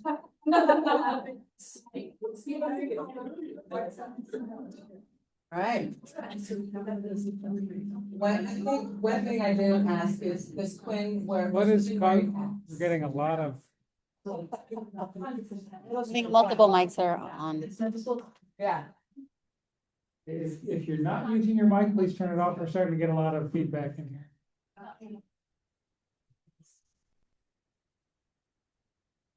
All right, thank you. Quinn High School, please proceed.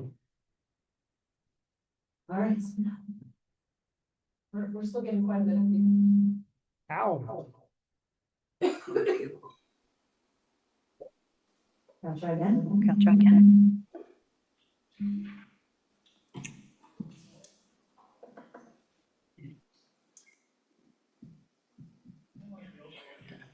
All right, are we good now? Yes. All right. Since there was a comment about Quinn's facial hair, I do have to say that in order to generate this picture, I had to tell AI that Quinn was 30. And this is what it came back with. Just in full transparency there. All right, so Quinn has made it to high school. And he is very curious about the world and is really interested in these real world applications of what he's learning at school. He has become more independent in managing his classes and assignments. He is still benefiting from that academic language support, that integrated ELD that is in his school day. And he really thrives in environments that include collaboration, hands-on activities, and project-based learning.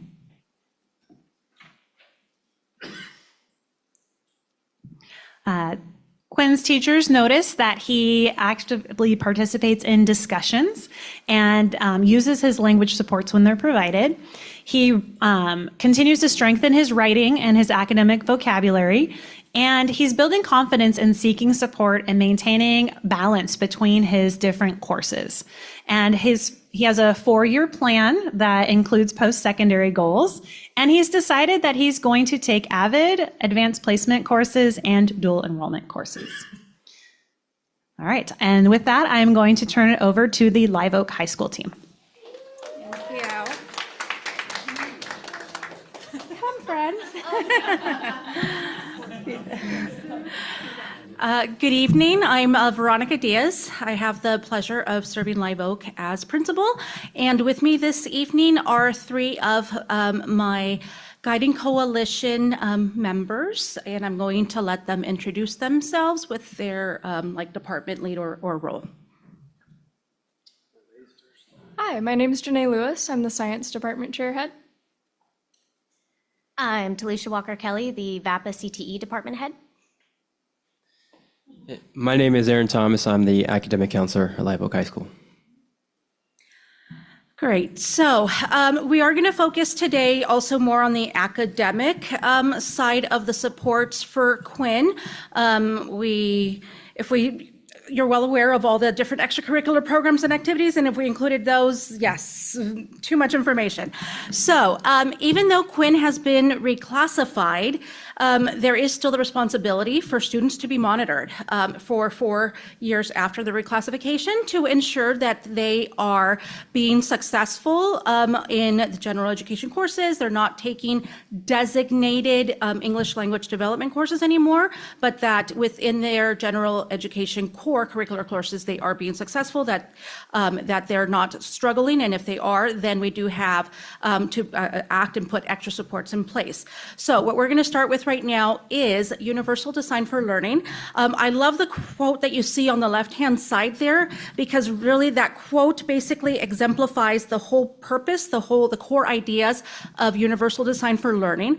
This does also tie into that pyramid that you kind of saw with multi-tiered support system, the lower level of what we need to do to provide for the all. So the quote of, when a flower doesn't bloom, you fix the environment in which it grows, not the flower.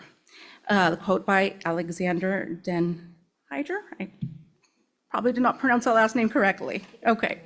So Universal Design for Learning. This year we had all district staff members, including teachers and administrators, leaders. We had multiple opportunities of training in order to have us realize, like, what is universal design learning? What do we bring into the classroom? And so basically, as you see there, and I'm going to kind of just add a little bit more specification, it's based on the premise that learner variability is expected. When we say learner variability, we need to recognize that the students that we get, they're all different. There's no, cookie cutter mold. They have different areas of strengths, or on the opposite, they have different areas of need for support. So this is the premise of universal design for learning. The diverse needs should be met and proactively rather than reactively. I like the word proactively. The word proactively basically then it puts into the teachers the idea that as they are lesson planning, they need to start considering what are some possible barriers that student might face as they're developing their lessons and their activities. So the word proactively there. It allows educators and learners to set clear goals, anticipate environmental barriers. What do we mean by that? In the school setting, it could be something like a student who's an English learner has language barriers depending on what level they are, if they're a newcomer or if they're a long-term English learners. Students who has a support plan, maybe they're qualified as special education. So then we need to consider what are their specific maybe learning difficulties in order to have in mind, if these are their barriers, what can I do, what do I need to do to remove it so that those students are able to access content just like anybody else.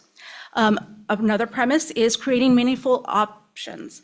This we need to see from different lenses. It's the options of how the teachers present the content in a manner that serves the all. If someone just relies on, for example, the old traditional lecture type, that is a disadvantage to students who may have auditory processing difficulties. So it's how they present the material, the content to the students, but also a variety of means of how they actually use to determine students' knowledge. So for assessment purposes, right? Having that in mind as they're developing them. And then fully embrace human variability. Again, this can also be tied into our students come from so many different life experiences that impact their learning, and to have that in mind as they're trying to connect their life experiences, real life applications for the content they're learning, how to integrate new material, but at the same time, keep in mind, how can they review prior learned material that connects with it? It's a smorgasbord of thoughts that teachers really have to go through to plan lessons in order to try to meet the needs of all the students. All right. In this, you have a, keeping in mind, right, that our students, again, come from different backgrounds, different needs, and require different supports. Universal design learning is based on the premise that some supports are essential for some students, but at the same time, those same supports may actually be helpful for everybody. And so what we see here is a short list of some of those like actions that we have taken at Live Oak during this school year to try to support all students, someone like Quinn, maybe a reclassified student, or English learners to be. We do have to recognize that even though Quinn may have already been reclassified, that he came to us at this point, at the high school level, we continue to receive newcomers, students that come to us at the high school level, first time in the United States in a public school, from very different backgrounds, right? So the things you see here are a result of thinking of just everybody and what do we need to do for them. So to start off, one of our universal supports is that in our part of our school day, we have the tutorial sessions embedded, right? Those are so important. These minutes allow the students to get that individualized need that they may have from a teacher. Maybe they missed a class day or they had a hard time, did not understand the content. This is everything that back in our days we needed to do after school or during lunch, right? You have to make up a test or you have to get extra help for tutoring. But that puts at a disadvantage students that can't stay after school for transportation reasons, right? So now it's part of the school day, so it's a universal support for the all. Language patterns is kind of a new name for what we have been talking about constructing meaning. Sentence frames, sentence patterns, it's just the more modern name for it is language patterns across all classrooms. In the next slide, you'll kind of see what was linked there. Another example is audiobooks, right? Back a few years ago, you would only see or hear an audiobook within like a special education class, thinking again, right, the students that may have difficulties with reading, and so the audiobook could supplement them as they're reading along. But now you see audiobooks being used in even our general education English classes. The why? We have English learners in there. And so a means for them to start connecting both the pronunciation, the phonics of it with the words. And so you see that now has become a support for the all and not just limited to the students that would have been a few years ago. What you see there for incorporation of listening and speaking, I'll start with that. What we did, data dive.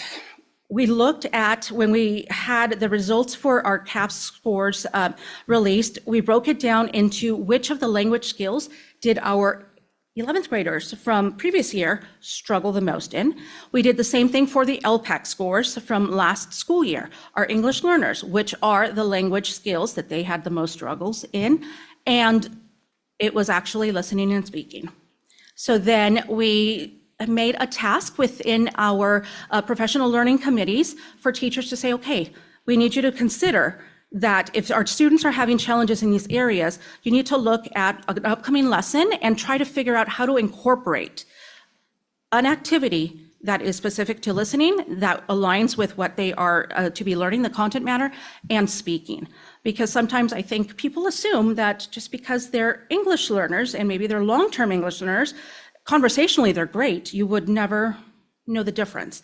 But when we start looking at the academic language, that's where we start notice, right, that there's the gaps. And so that is why then the task became for them to make a concerted effort to see how easy it is to start just including and embedding these little activities that will produce a better support for our students as they continue within the content matter, but also preparing them for the language skills and English language development growth. We did the same thing in the beginning of the year with chunking, because what we started to do is we realized that for special education accommodations and for 504 plans, we use certain terms that we just kind of assume that people know what they mean.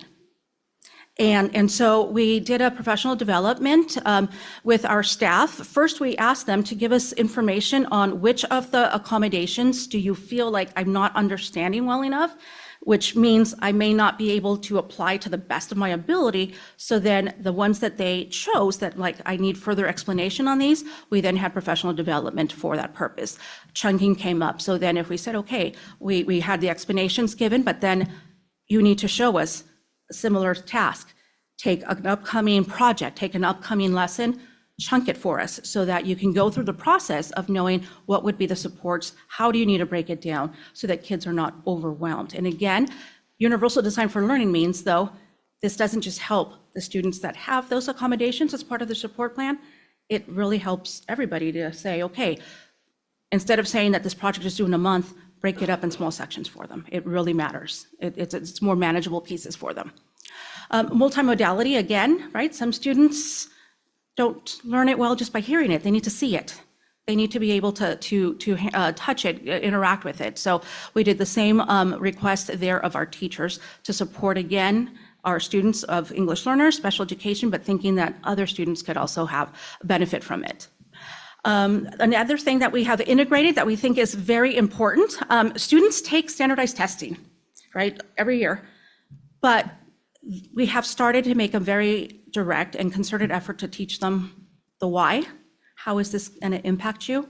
Why should you take this seriously? You know, what is the purpose of it? Whether it be the district benchmark iReady or whether it be the state assessments, the LPAC or the CASP. So what we've done is have students do reflections. Once they do the first administration, for example, the iReady, right before, like we're going to go into the second one, we lead them through a process of looking at their scores, asking them, is this an honest evaluation of your abilities? Yes or no? Why? What else might you need? So we're doing that more concerted. We did it with the LPAC because we found also our English learners, right? They took this test in the spring, but they really didn't know the impact. Why should I take it seriously. Then we explain to them, because if you get reclassified, you no longer have to take an English language development class, and you have the opportunity to take more classes of choice. So in another slide, you'll see a little bit of some of those questions that we do have included for that purpose. Listed there then are some of the staff professional development workshops that we have had this year. And I'm proud to say that those workshops have been fully led by some of my Guiding Coalition members. These are the staff members that we identify that have expertise in certain areas, and then they are providing their knowledge and their skills to their staff, to the rest of their colleagues in order to benefit the students. So one of them you see there is Avid, which we did a very focused note-taking. Avid has great skills for students on how to organize themselves, how to do inquiry questions. And so for the note-taking under Avid, it's what is the essential question, right? What is the purpose? What am I trying to learn? It's a system of taking the notes, but then at the end, that summary piece, which is so important. It's not just about getting the words in there, but then how do I connect all those words, all those notes that I wrote down, into trying to produce what we would call the exit ticket, the demonstration of knowledge, and that's reflected in the summary verse based on the Avid note-taking. We've done lesson planning for block periods. Our block periods are 90 minutes. We try to tell teachers, hey, using the word chunking again, it's hard to lesson plan for 90 minutes. Like as a teacher to just say, okay, like, is this enough? Is this not enough? So then we told teachers, chunk your 90 minutes. If you break down your 90 minutes into like 4 15-minute activities, little sets, then it's easier, because then you say, okay, this amount of minutes for the instruction, this amount of minutes for the activity. It's easier to plan for that. And that also then allows for the students, right, to have all those different opportunities and activities instead of going super long with overextending an activity where we start to maybe lose their engagement piece. The multiple modalities, like I said already, that also happened in instructions, right? Again, teaching, like we went through the process of how to give instructions. Teachers, sometimes we tend to talk a lot, but instructions, some students may benefit from seeing in written form. They may benefit from seeing in others. How do we transition from activities? I already mentioned the one about accommodations for support plans, but then we've also had other PDs that are more aligned to technological tools and how you could use the data you can pull from it to better your students. So for our site in Aries, Elevation, which is for English learner data, and then Minga is the platform that we use for passes, hall passes, students outside of class for the purposes, the length, and things like that. And then a last addition that I added there, this is the first year that we have had Link Crew, but I added it because of how important I do think it is to be considered as a universal type of support for incoming freshmen. That transition from middle school to high school can be challenging for a lot of students, right? I mean, they're used to middle schools having the different classes, 6 periods, whatever it be, but high school is a different ballgame. We have the obligation to prepare students to be college and career ready upon graduation. And so Link Crew, where our upperclassmen students are mentoring our freshmen, our ninth graders for better academic and connection outcomes, I think is really critical for them to just kind of, they hear it from adults, they kind of, right, it just kind of goes in one ear and it goes out the other. But when they hear it from a classmate, giving them those, the suggestions and like, opportunities and like how-tos, how to be more successful in high school, those conversations coming from a student who's their peer is a much better outcome than us as the adults trying to give them that information. Okay. I think so. Okay. I'm short. Yeah. Okay. Sure go. Hello.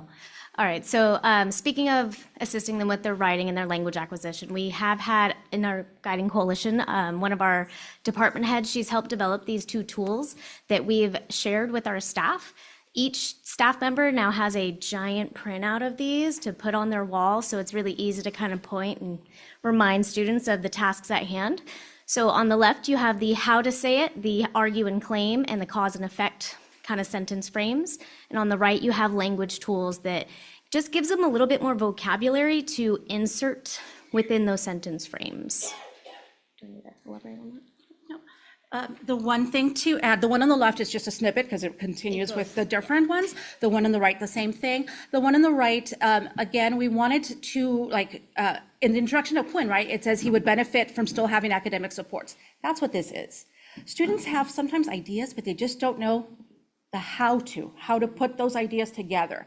And so that's where we felt we needed both of them. The one on the right, teachers have like more on their tables, on their desks.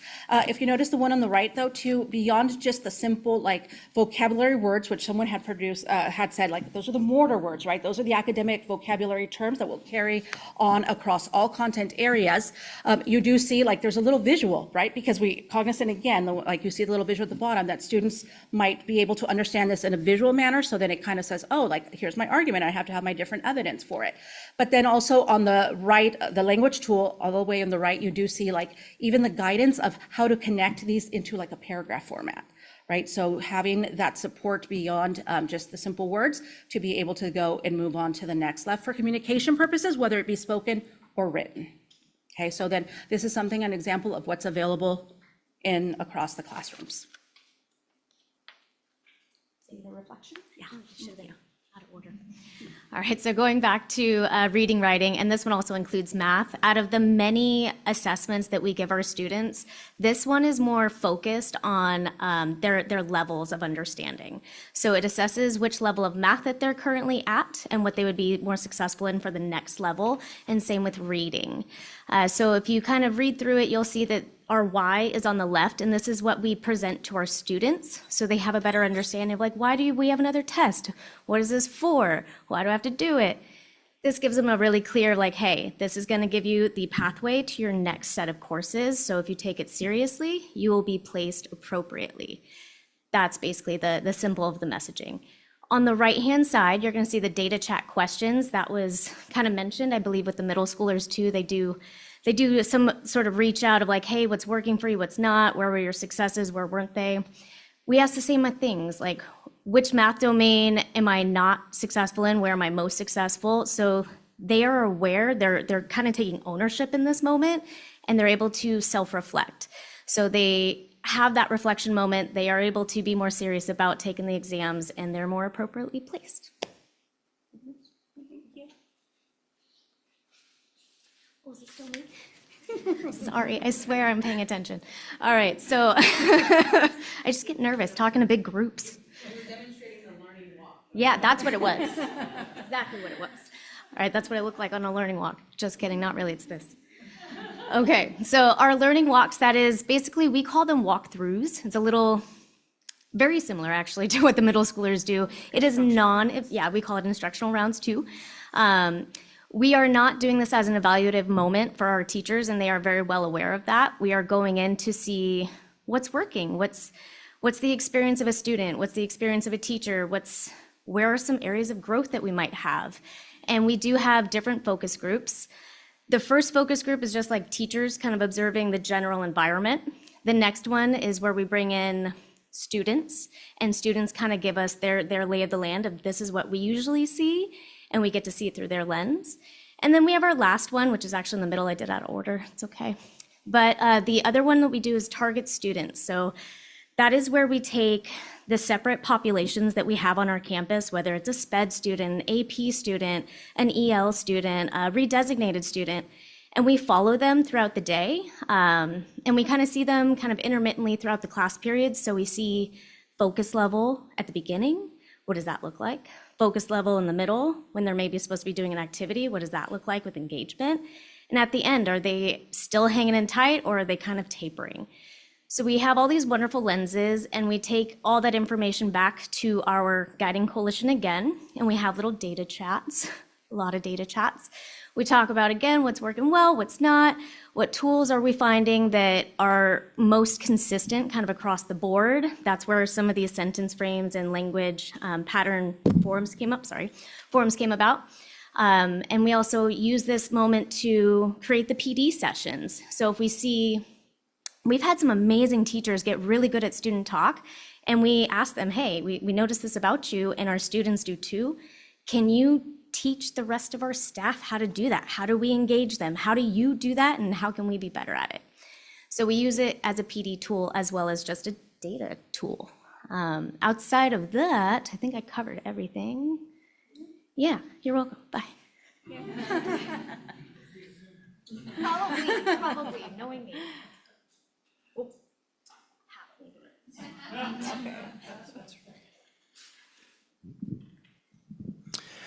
So in education, there's a lot of acronyms, and so I don't want to assume that anybody knows what this is. But AP, I'm going to be saying that a lot, but AP stands for Advanced Placement.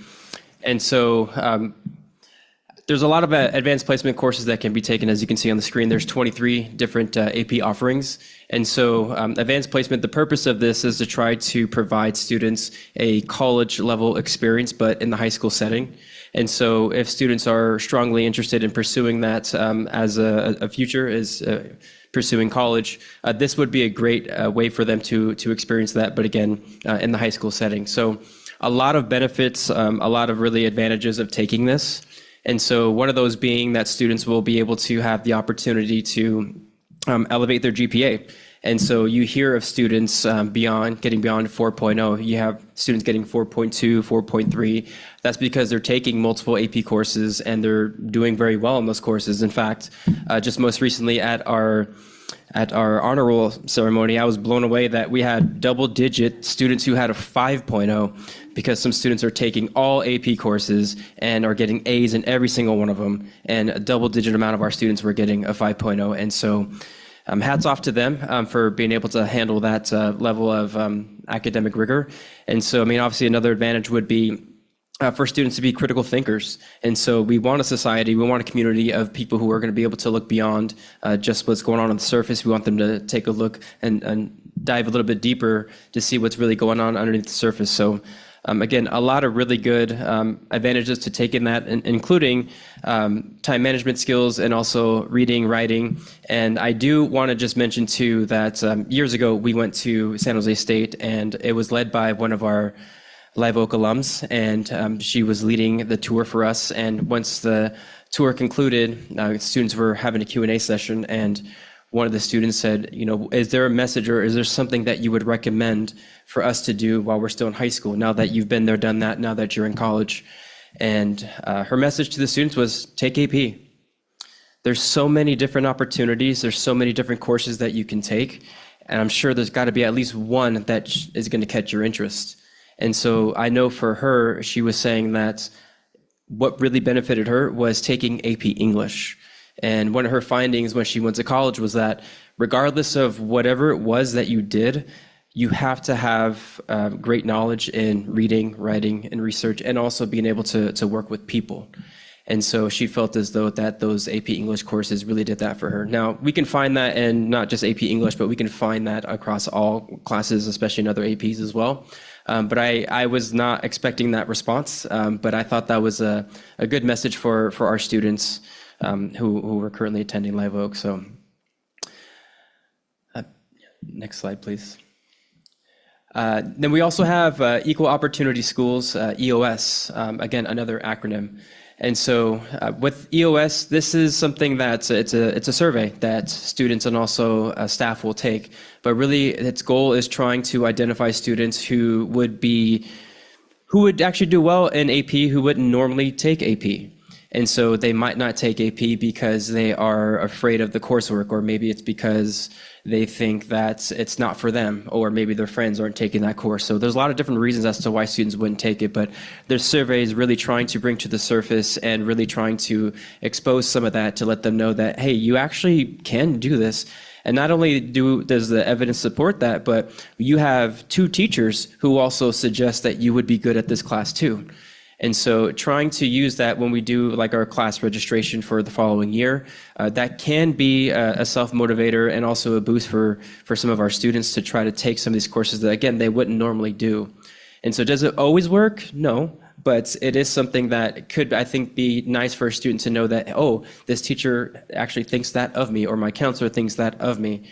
And so the EOS survey, again, it is nice data and nice statistics to have, and it also talks about what kind of career that they may want to get into as well.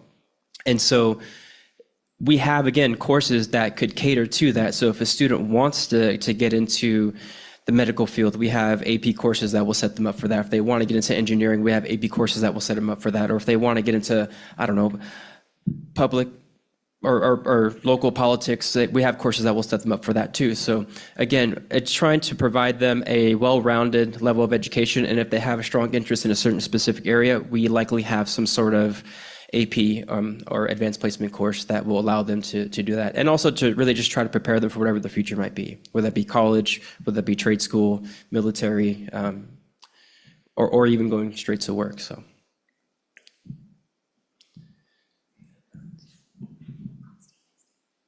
All right, Career and Technical Education, or CTE, another acronym. Looking back at our student Quinn, he said that he really wants some hands-on learning experiences. This is where he's really going to find those courses and thrive with that. So what CTE programs do is that they combine that academic instruction with job-specific skills that will help them in their career by getting certifications and real-world experience, but also give them technical skills. Not just hard skills like building a house, building a bouquet, making a video, but also soft skills such as critical thinking, problem solving, really employable skills that are going to help them outside of the classroom as well. So these programs are really designed to prepare those students not only for college, but also for careers and different workforces, whether that's a trade school, whatever they choose to go into. But through these hands-on experiences and this learning, they're able to use that curriculum to their advantage and actually get a step ahead of other students and a step ahead from other people that are also not taking those courses. So that is one way that Quinn would be getting some of those hands-on experiences. Okay. At Live Oak, we have 6 sectors or 12 pathways, a total of 31 courses. That's a lot of courses that Quinn could be able to take, ranging from everything from culinary to social media and design and multimedia, everything from software development. I know Mr. Sleet's working on a 3D design class that's been fantastic. Agri-science, our FFA program that offers so many opportunities to these students. So these are just a few of the pathways that Quinn would be able to take part in during his time at Live Oak. We have a video to show you guys of our CTE program. This video was student made. It is part of the CTE program as well. I'll let that play.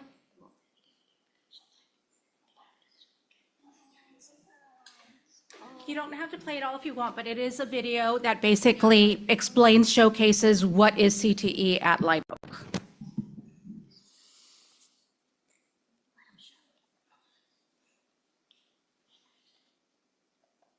There is audio with it. We can describe. Okay. This right here is the video, or no, sorry, this is 3D product design class. That's Mr. Thaddeus Arts. That's Miss Sones. So you can see they are taught knife skills. They go through all of that safety training. So it's safety first, guys, safety first. Yes. This is also one of our advisors for the CTE program. And here's our tiny home project in progress. Super fun. That's for our construction class. It does say 13 now because if you remember, you approved one more, the CTE ASB leadership. So that's why the numbers, right? The first one was a profile that was already published and printed, and this was more recent. And here's the whole set of pathways that we have. So you can see that it goes from left to right, top to bottom. Everything from ag to science, culinary. It's our floral program, more construction management. You can see the kids are fully engaged here. It's beautiful to walk into any of these classrooms because all the students are learning at a professional level and they're using professional equipment and they're being taught by professionals in their field or former field. It's really great to see. They're receiving multiple certifications such as OSHA. They're also getting, like I know in culinary, precision knife skills. There's a lot of different opportunities out there for them. And to help guide our students into deciding which pathway do I go into? Yes, you can do more than one, that's always welcome, but we do a thing called U-Science, and that is helping kind of assess the students. They ask a bunch of questions. Where do you see yourself? What kind of person are you? And it helps set up a profile for the student that basically says you are geared towards mathematics or you're more of a visual person. So we're going to recommend mural artist. So it does a really nice job of kind of isolating their skill sets and guiding them into which pathway they should take.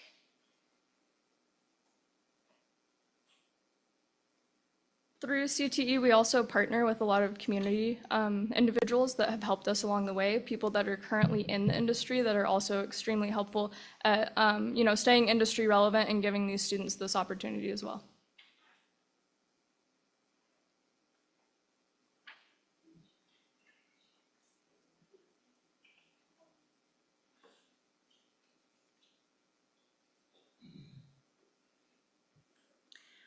So some of the images you do see here, they're a big part of the career technical classes are work-based learning. So then the students have the opportunity to do like job shadowing, right? Going into the actual industries to be able to see from the professionals and what their days are, and then they bring back the ideas on how they can, like, what more can they bring into the classes to kind of keep like the gap between what they're learning and what is actually happening in industry, so that they are very aligned. And like you'll see a lot of the equipment you see there, it is very modernized equipment.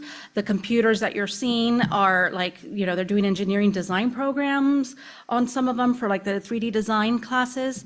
It's the closest we can get to teaching the students basically what are the skills that you need for upon graduation if you are choosing to go into a trade or into the workforce. Some students are able to go directly into the workforce if they choose with some of the certifications they have earned.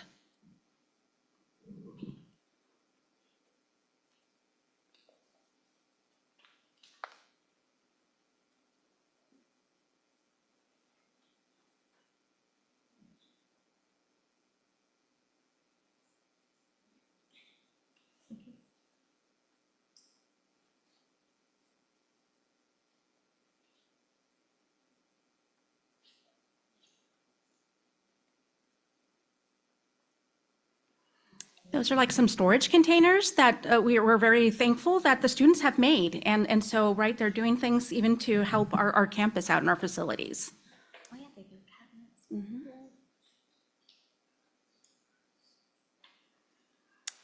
And we're very blessed to have like our culinary students do support and participate and help with the Mohi Grilling for Growth fundraiser events. So basically our culinary program is benefiting from the very generous donations that we receive directly from Lael and their company and things. So that's the big check that you saw there. That benefits our programs even more. And so like we stated, that was student-made everything, produced, edited, recorded from start to end. So, and not only do we have this, they've actually made a similar video that we have on our website for each of the pathways, each of the courses. So it was a major undertaking that our students did in the video production classes this year.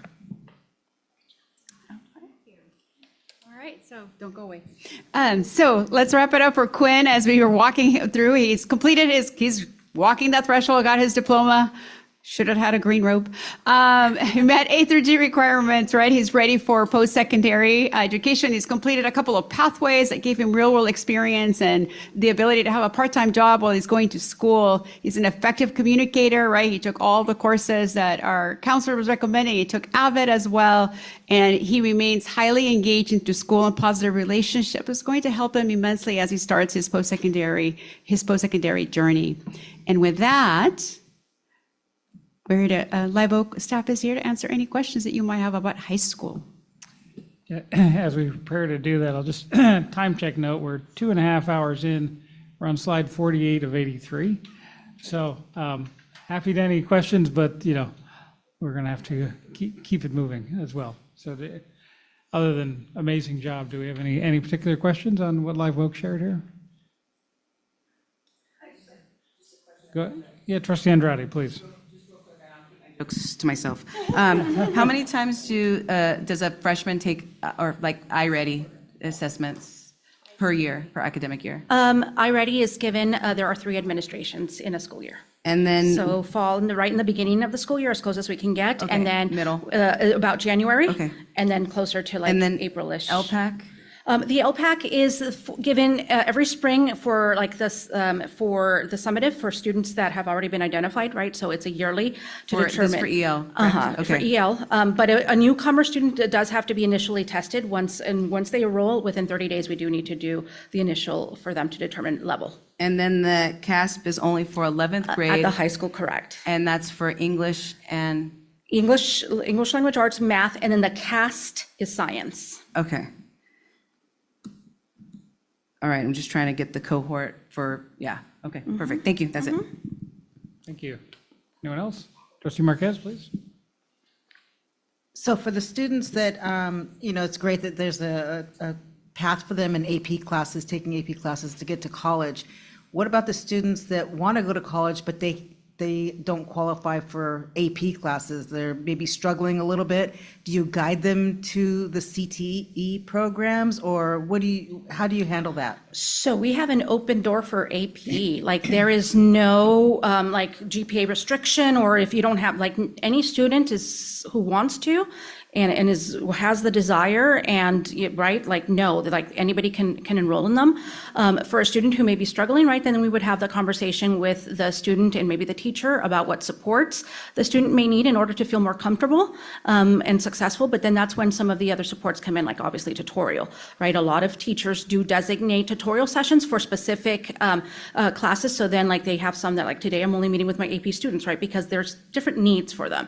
But no, it's not like we would ever say you have to go either one route or the other. We have students that do both and plenty of AP offerings, but at the same time, a career technical class is a requirement to graduate, right? So they have to at least take 1 year of it, but then from there, students continue.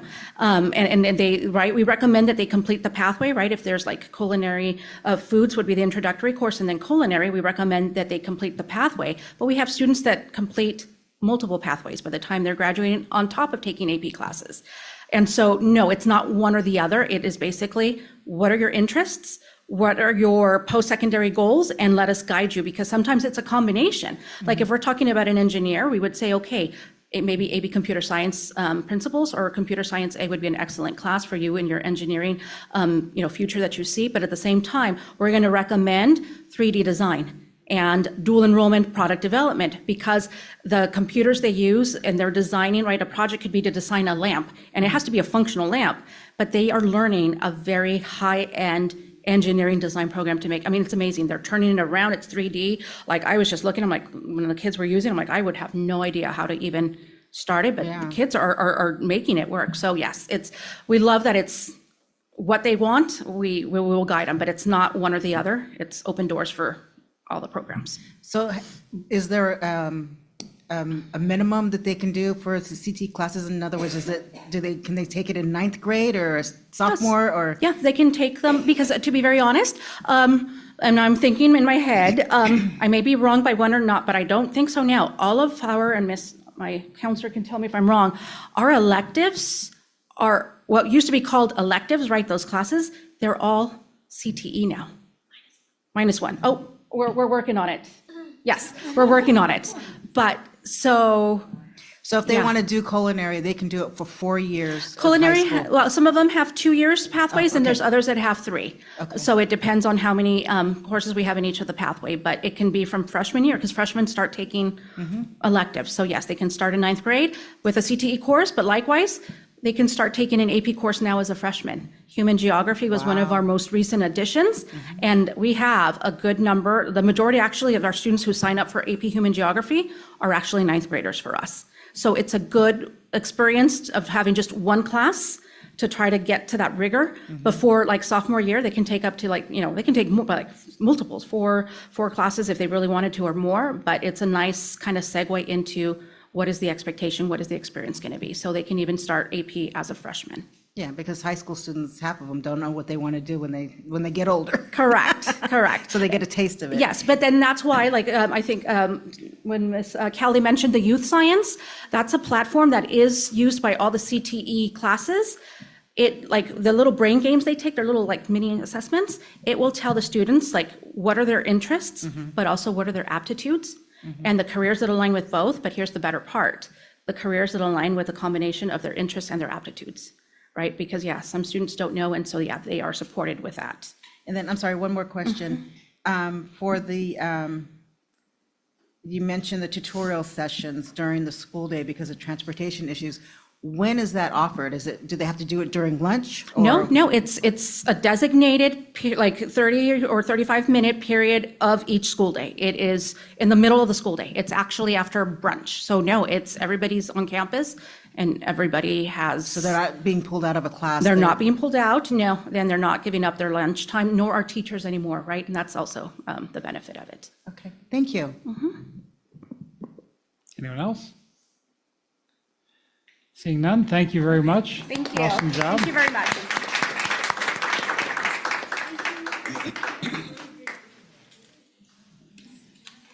All right, so another thank you to our school staff who have joined us on this evening, and they have their last day before break tomorrow, so they'll have lots of enthusiastic students to join them tomorrow.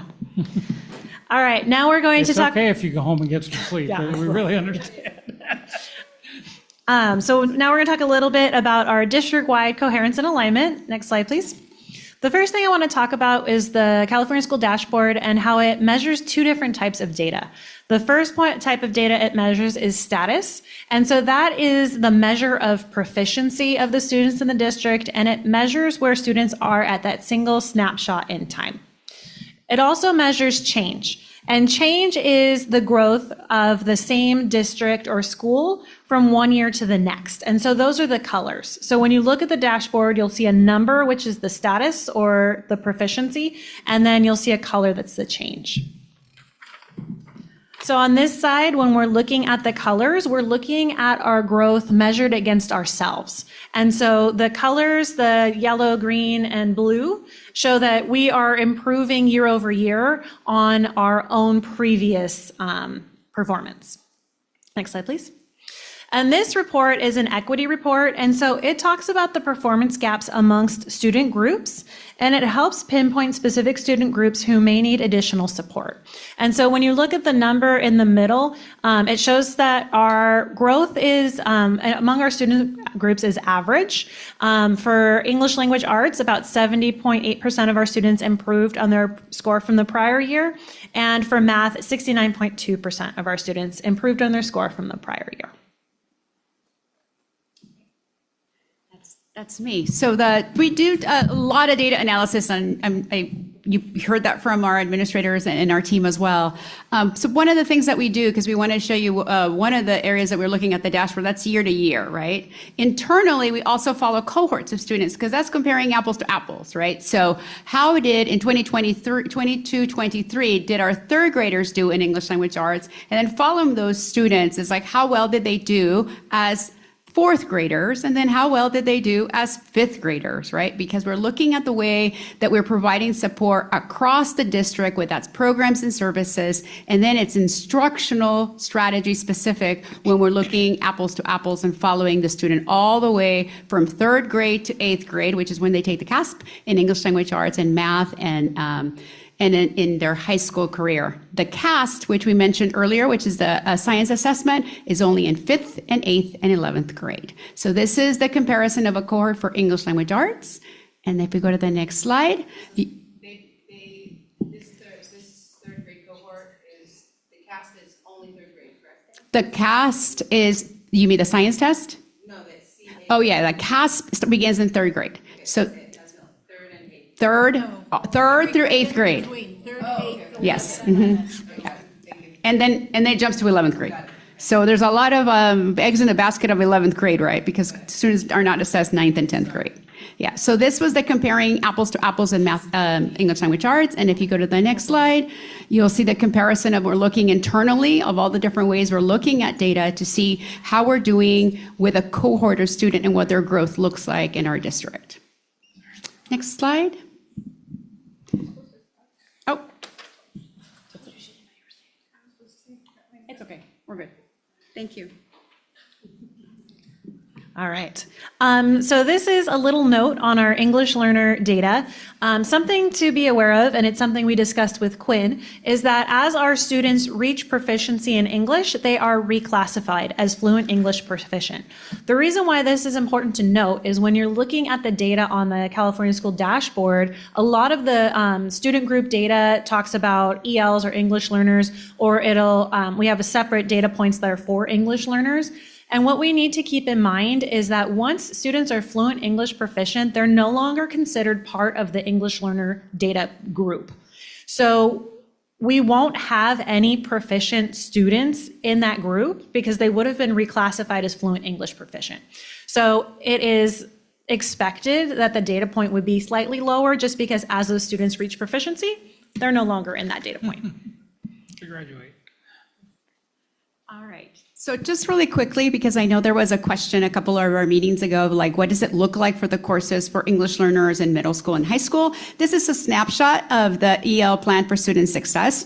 And we just wanted to give you a sense of the really, I was going to say, intricate work that our sites do to think about where students are in their ELD standards, where they are in the LPAC scores, and then how do we align the support that students need of their English learners in their English language development, and then how do we align and provide those strategies in their core content classes. So this is a snapshot of what your principals are thinking about as they're building right now their master schedules and putting those things together in place and thinking about staffing and curriculum choices. If you go to the next slide, you'll see this is what it looks like as the high school principals are looking at that ELD course sequence for high school and supporting high school students who are English learners. All right. This is another metric that you'll find on the California School Dashboard, and it is the English Learner Proficiency Indicator. And this data point talks about students who've taken the LPAC and their results. So if they decreased one level, if they maintained their current level, if they maintained level 4, and then if they progressed at least one level. And we are looking to see that the purple is growing. We also want to see, or the darker purple, we want to see the lighter purple decreasing.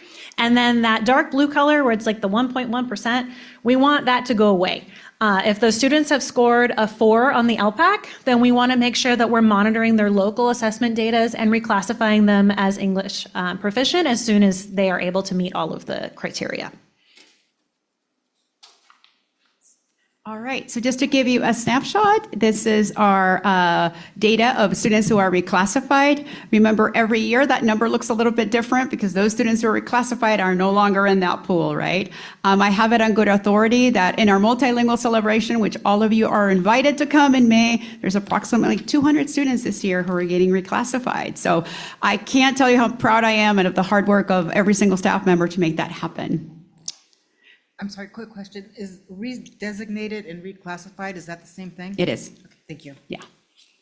All right, so we're going to talk briefly just about some of the systems. You've heard a lot about that integration with that story of Quinn and how he's working, how we're working diligently across. So one of the things we talk a lot about in our school district is about building coherence, alignment, and when we do those things, that there's impact for students. And I think that was shared tonight through the voices of our staff from our schools. And so I won't read you the whole slide, but this is the good way of thinking about it. In our collective efficacy efforts, when we think of coherence, a really good way to think about it is, does this all make sense together so that we're rowing in the same direction, reading from the same sheet of music, right? Because there are lots of things that we can do, but do they make sense together for the goals that we have in our district, given the students that we serve and the needs that we have? And when we think of alignment, a good way of thinking about it is that last line which says, a simple way to think about it is, are all those pieces pointing in the same direction? And so I think that from what you heard today, you see this very nice, I always call it, my team knows that, the through line about, are we rowing in that same direction and providing support based on data-informed decisions? Now it's really my turn. So one of the things that we think about is, how does it all fit together? So when you think about all the different departments, all the different people coming together, is how does it all come into those pieces? So if you look at the universal design for learning, how are lessons designed, how is reading intervention happening, how are math practices coming together on that same side, the things that I love and hold dear, how is climate and culture and that students' social emotional well-being and their attendance coming to school, how does the teachers' professional learning and their language development and the constructing meaning, how does that all come together? And that's what determines the how, the what, and then that student success is the why we do it. And so that's the the work that we're doing. And this is our framework of how we really try and look at the work that we're doing and how we focus it. So you can see it comes from that outer circle, and then it gets smaller into that little identifiers, and then ultimately the middle, and the goal is student success. All right, another state indicator that we look at a lot is understanding the different support levels from the state. And so the state identifies schools as TSI, ATSI, or CSI, because we love our acronyms. So the lowest level of support is targeted support and improvement. And that's for schools where specific student groups are underperforming, and that can change year to year. The next level of support up would be additional targeted support and improvement. And this is for schools where the student group performance is as low as the lowest performing schools overall in the state. So this is needs more intensive support, and the students really they're in need of support. And then comprehensive support and improvement, or CSI, is for schools with overall low performance rates or low graduation rates. This indicator comes with additional funds and requires additional plans on how those funds will be spent to meet the needs of those students. So it's a very intensive level of support. Next slide, please. So over the course of these 3 years displayed here, you can see that in 2023, we had a good majority of our schools in that middle level of support, ATSI, and we had one school in CSI for graduation rate. And so that school, Central, needed intensive support. By 2024, we had only 2 schools in ATSI, that middle level of support needs. And as of 2025, we had 2 schools identified for targeted support and improvement, which is that lowest level of support, and it was for a single student group. And so those schools are really targeting the support for those students, and you will see that outlined in their ZIPSAs. All right. Well, I'm hoping that we don't need these 2 slides as much because we've had this conversation, but really thinking about what's driving that improvement, because I'm going to do for the ATSI, if you see that growth, that is incredible work on behalf of students. So a lot of the things that we've shared throughout the entire year, those principal chats, those guiding coalitions that you had an example, those data chats, really drilling down to what is the need and then how can we address it. We're going to come to you with the LCAP, and we just did with the mid-year LCAP report. So you see this alignment of identifying, right, who our students are, what is their name. I know my team hears me say all the time, we need to know every child by name and by need. That's who we are. That's our values, right? Increased department collaboration, lots of great routines. You heard that from Martin Murphy, right? We're really making shared commitments of what does that mean for our site when you walk on our campus and you join the Murphy team. This is the way we do business at our school. This is how we care about students, and we show up every day. Next slide, please. Couple of more things of district-wide actions and why those district-wide actions matter. We've talked a lot about student engagement. Students are telling us they want relevant content that they can engage in. We talked about the plan for English learner success, the universal assigned for learning, and of course, we cannot do all of this work with amazing staff, including our wonderful TOSAs that are listed here, who provide exceptional kindness, professional development, all those things. And the one thing I wanted to stress, and my team, really all of us wanted to stress, is these frameworks aren't pulled out of thin air. They're best practices that we've engaged in the last 3 to 5 years together, and that we've narrowed down to think about like what works in education, because everything works, but not everything works to the same degree. So we're invested in the things that work, and I think we have data that shows that we're moving students in the right direction. Excuse me, Dr. Jimenez. I know I asked us to move along, and now I'm breaking that rule. Can we go back 2 slides for just a second to the? Sure. And You the asked only, us to move the along, only, so- I just really want us to take a moment and highlight. This is a dramatic accomplishment. And you know, as much as I love to fly through the last 30 slides, I'm going to break my own rule and just take a moment to. And many of the people that have been driving this effort are in the room. Many of them are home getting ready for tomorrow. Some of them are on Zoom. But to use very plain English, this is huge. Yeah. And I just didn't want to let that fly by without an extra Can I just add a little bit because I spent a little bit of time. Of course. I mean, you want me to fly by, I'll do it, right? I'm sorry. But that was my attempt at humor. I'm getting tired. I'm sorry. I know. But we share this information also with our DLAC parents, right? Because I attend every DLAC that our wonderful Corina Sapien puts together and helps facilitate. And when we show some of this data, as we're talking about the LCAP, right, and the goals and where we are, our parents are saying, like, why aren't you shouting this from the rooftops? Like, why isn't it like blasted everywhere? Because we're doing amazing work and people should be really proud of the schools their children go to.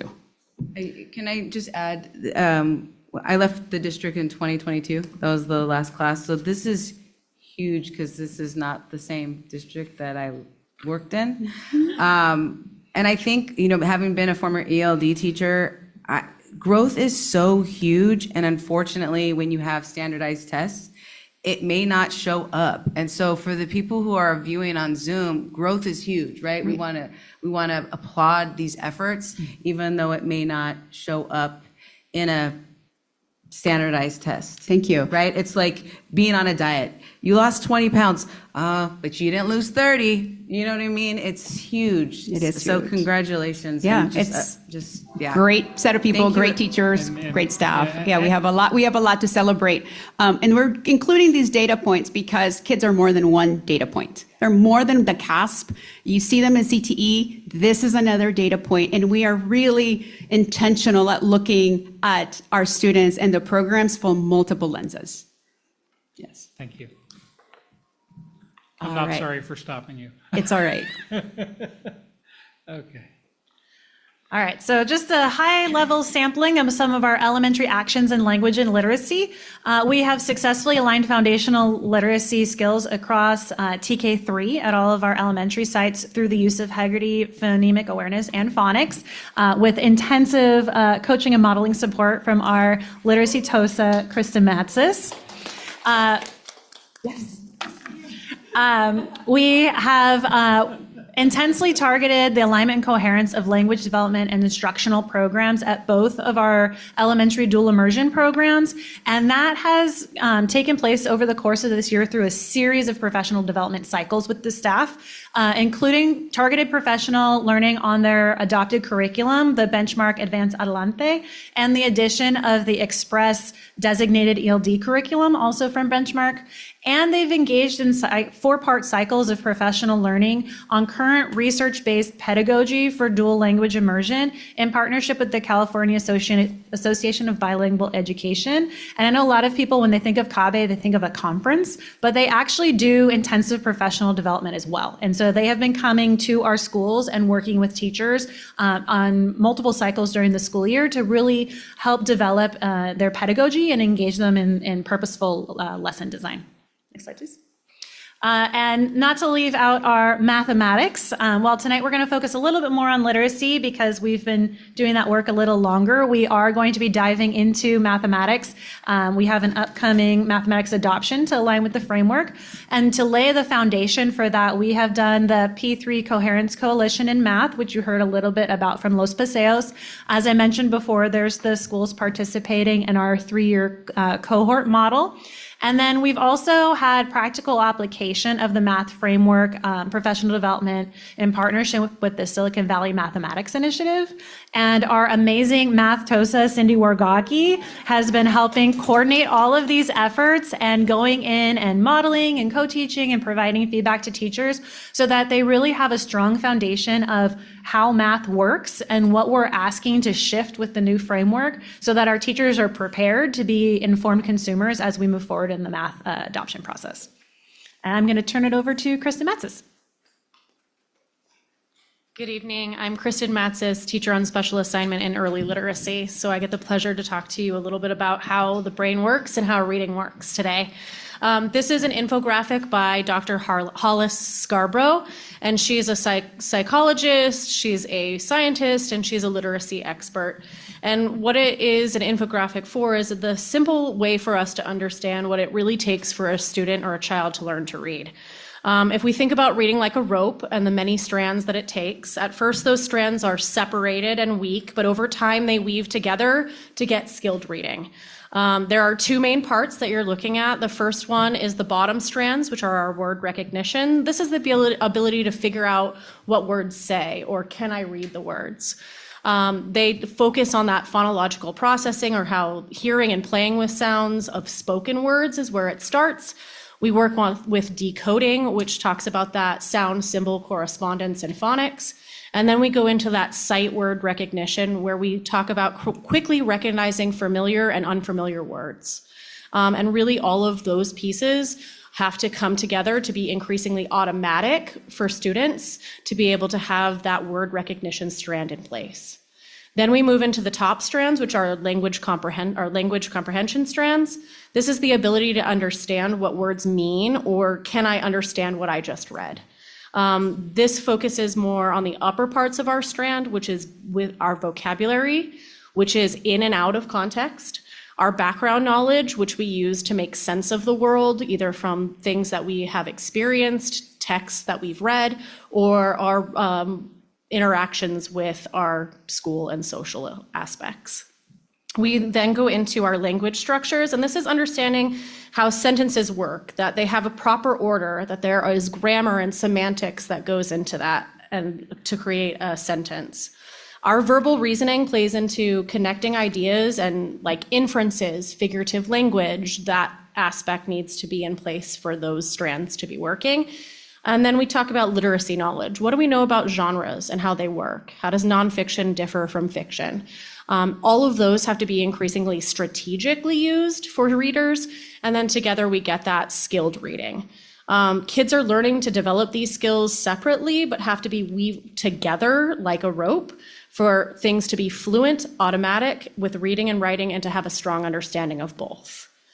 Students could struggle with reading at any one of these strands. If they can't decode, they don't know what the words say, they can't get to that language comprehension to make meaning of what they read. So we look at this not only to understand how reading works, but if students have difficulties, where might they be breaking down in these strands to help support them in their literacy growth?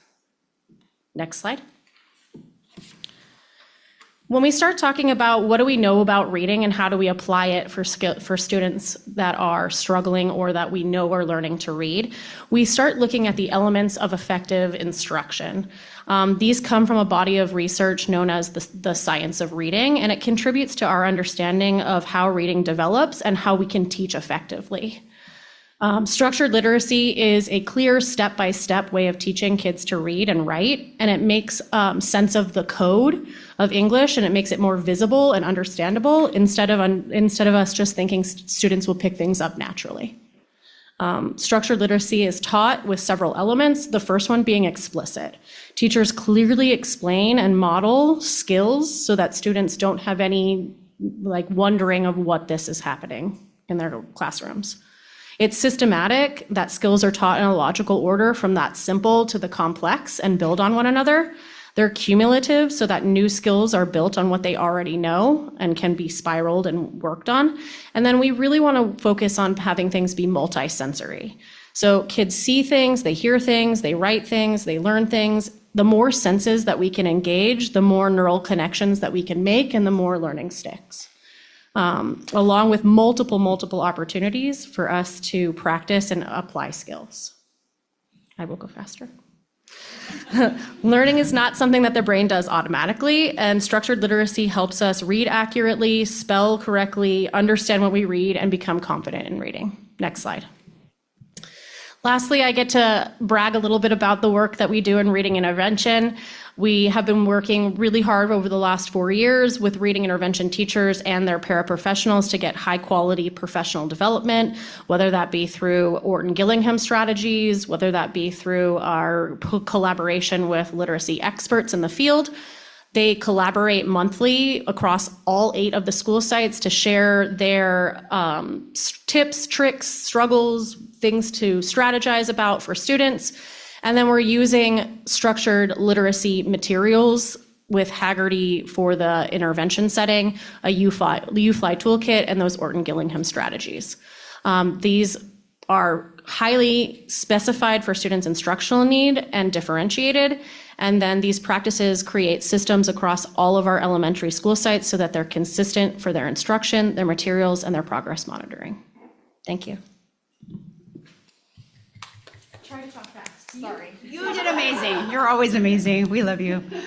Really quickly, I won't go into some of the things that we've already mentioned, but we do want to highlight some of the data, and we're going to have our fabulous Crystal Alvarez come and talk a little bit. But I do want to highlight, for example, one thing out of all those things today. Your AVID elective teachers in secondary, your middle school and high school teachers, gave up their day to do some planning on AVID. They're finishing up their last quarter. They're thinking about the ways they're recruiting students. They're thinking of the way they're going to be extending college and career opportunities and how they're going to launch a phenomenal 26-27 school year for all students. Super proud of that work, that I was able to join them today and to kind of facilitate that conversation. And then your principals, middle school and high schools, joined the conversation at the end of the day to talk about how are they going to use that data intentionally to think about the students who aren't taking advantage of AVID, because we're in that class scheduling, part of the year. But that's just a little snippet of that dedication that sometimes, to Trustee Andrade, is you don't get to highlight that in the dashboard, right? You don't get to tell your story of all the other things that you're building coherence and alignment. And with that, I'm going to turn it over to my colleague, Principal Alvarez. There's an AVID slide. Oh, it's just okay. Next slide. One more. So I get to round us out this evening with a little bit of data that really is going to highlight the return on investment for all the hard work, and even a lot of the work that we haven't even been able to highlight tonight, the hard work of staff, teachers, administrators, and even some of the stuff that some would like to label as fluff, but is absolutely key to the success that we're about to go over. Yeah. Next slide. So graduation rate. Students don't just earn this by just showing up and closing their eyes and breathing right to the next grade level. Majority of our students have to complete 220 credits to earn a high school diploma, while also completing AP courses, dual enrollment, honors courses, CTE, pathways, etc., get into college, playing sports, clubs, you name it, our kids are involved. In fact, just last year alone, our students earned over $1.5 million in scholarships. That's huge. And so when we look at our graduation rate, the line moving upward in that upward trend, right, just visually tells a story. Since 2021, we've had a 6.3% growth in our graduation rate. But then when we break it down, because as you can tell, we love to break it down, our students that are ELs upon their graduation rate has grown by 14% since 2021. Principal Alvarez, can you tell us I'm sorry to interrupt, but the year for the 84%, what on the very first 84 is 18-19. No, the year. Yeah, 18-19. It's the 18-19 school year. Oh, okay. Yeah. It's not on. Yeah, it cut off because of where it says grad rate, but that's the 18-19 school year. Okay, thank Yes. you. Thank you. For our students with disabilities, that graduation rate has grown 20.9%. Unhoused youth, 10.2%. Socioeconomically disadvantaged, 7.8%. Latino, 8.8%. And our white students, 4.6%. So the grad rate, we're looking at it overall, but when we look at our student groups, those are moving quite a bit as well, even more so than our overall rate, right? And so this is in large part, right, CTE, students are engaged, dual enrollment, et cetera, our academic counselors, our wellness counselors, 7th period, et cetera. We can go ahead and skip the next 2 slides because we've already gone over these. I do want to highlight our CTE pathway data. So this is looking at our students in grades 10 through 12, because while they can start in 9th grade with CTE, they don't officially complete it till 10th grade because most of them are 2-year pathways. So if they start in 9th grade, they can complete it in 10th grade. So any students between 10th and 12th grade can complete CTE pathways. We've also seen a growth in that, 104% increase, right, since the 21-22 school year. We also have our CTE and our dual enrollment have both grown at the same time. A lot of our dual enrollment classes are also in our CTE pathways. So students are getting the benefits of CTE and also reaping the rewards of dual enrollment through, college experiences. Yes, not a problem. Going back to the CTE, you said 2 years. What is the requirement for graduation? Is it 2 years No, or is it 4 years? it's 1 year. Oh, 1 year. The graduation requirement is to take one CTE course. Okay. We encourage them to complete their pathway, and that's the growth we've seen over the last number of years is a completer, a pathway completer. We used to always have students sort of complete a course and not necessarily go beyond that they didn't have schedule or room in their schedule, they wanted other courses, et Principal cetera. Alvarez, can you explain what a completer is, just using Serato as an example, the blue courses? Sure. So if we look at, I can't see that, but I know it.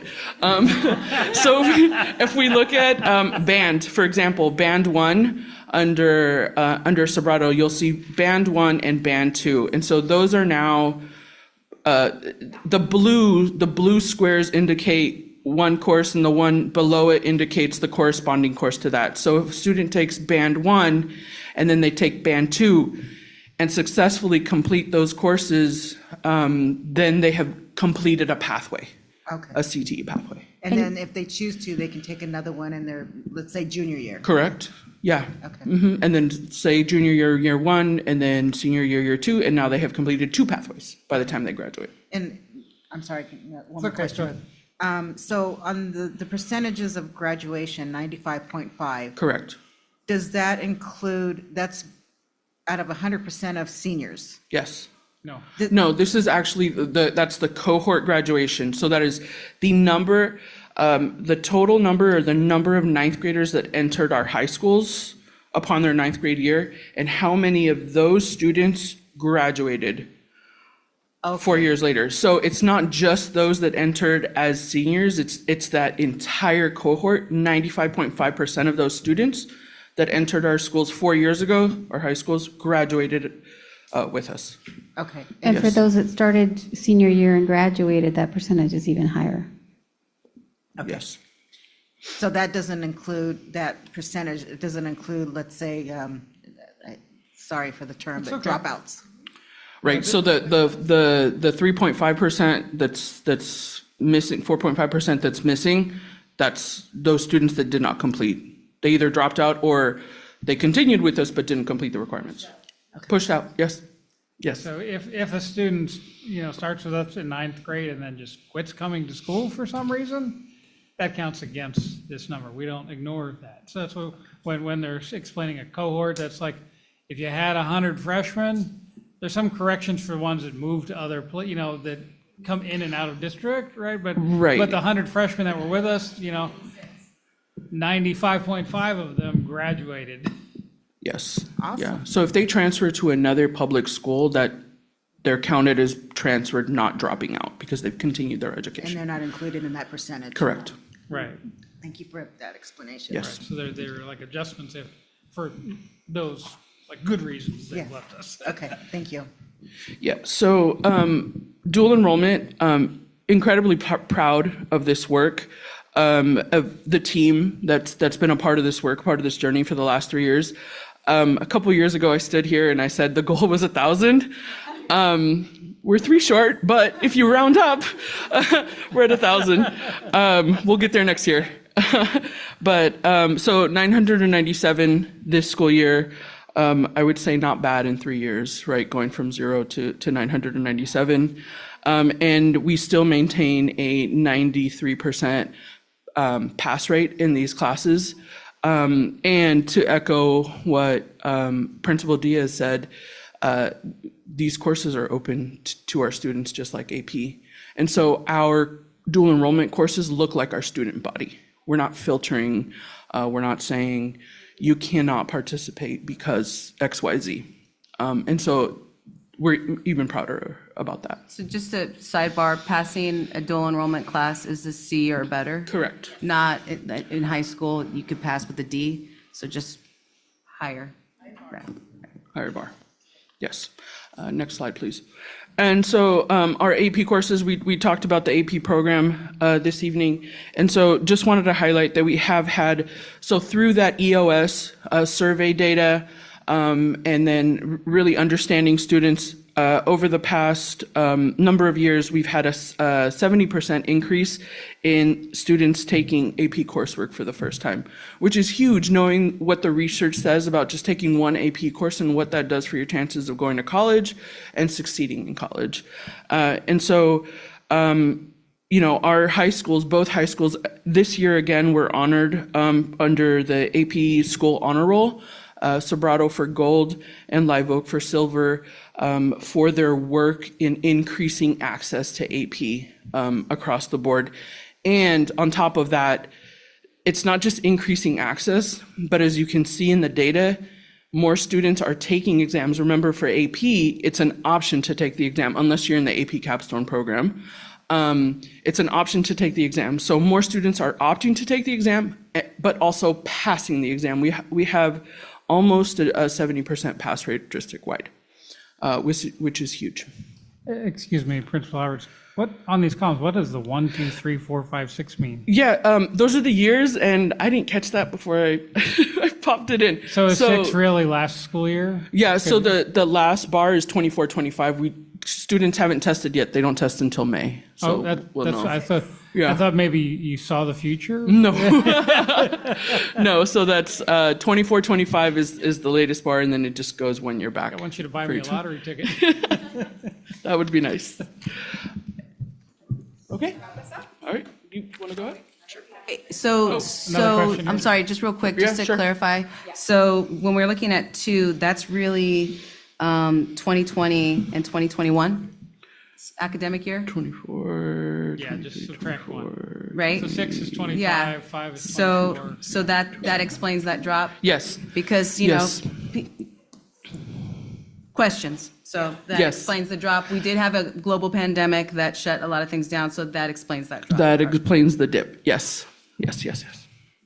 All right. And I'm going to hand it over to Dr. Jimenez to take us home. Well, thank you so much for allowing us to share a little bit of that journey. Hopefully you have a little bit of more, altogether, a little insight of how we're weaving that work together to produce the results for our students. So we'll take any of your questions now. Okay, sorry. Anyone have any gas left for questions?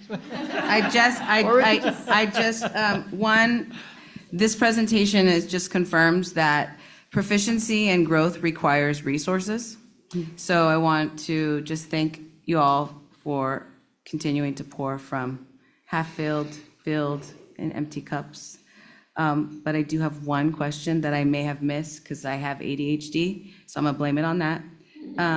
On slide, you're not just, I think it's like 55, it's the mathematics 3rd grade cohort. Perhaps I missed, just was there something that possibly explained that decline? I know we had a lot of absences in the 24-25 academic school year due to political climate at one point, and so I'm just kind of wondering what was the dip? Do we know? You know, that's something that we are looking really into for the cohort. I think that there's like a number of factors. I think chronic absenteeism is something that we're looking for 3rd grade. We also know that in 3rd grade, it's the first time you're taking the assessment, right? And, wait, come in.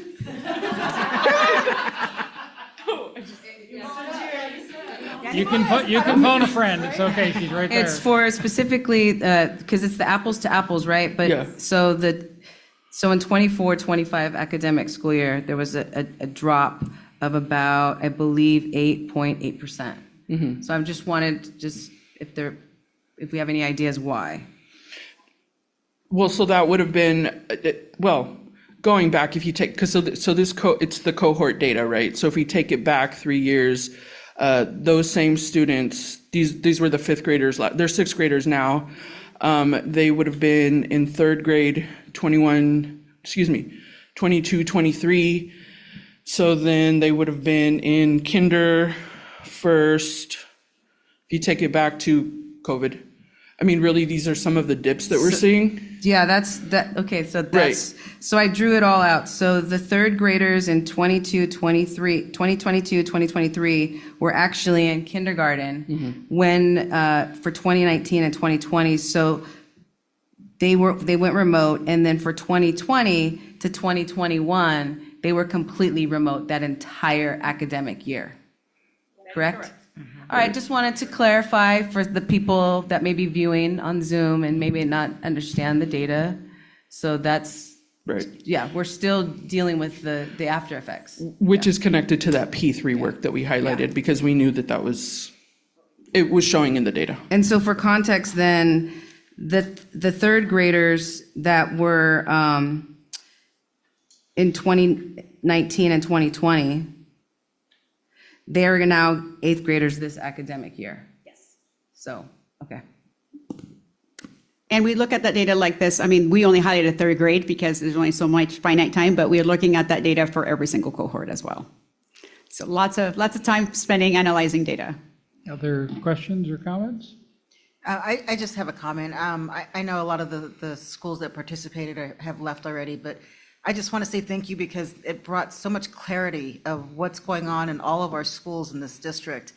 And I see a lot of positive, the kids are excelling and they're doing better, and the teachers are so committed that I appreciate everything that's they're doing. And, the students they should be proud.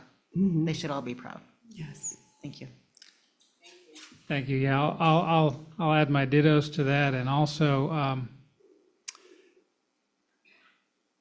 I have recently, in a few places, been called out for taking umbrage for what my opinion is certain people that don't really know what you all are doing, cherry picking a piece of data here or there, and using it as a basis for criticism, and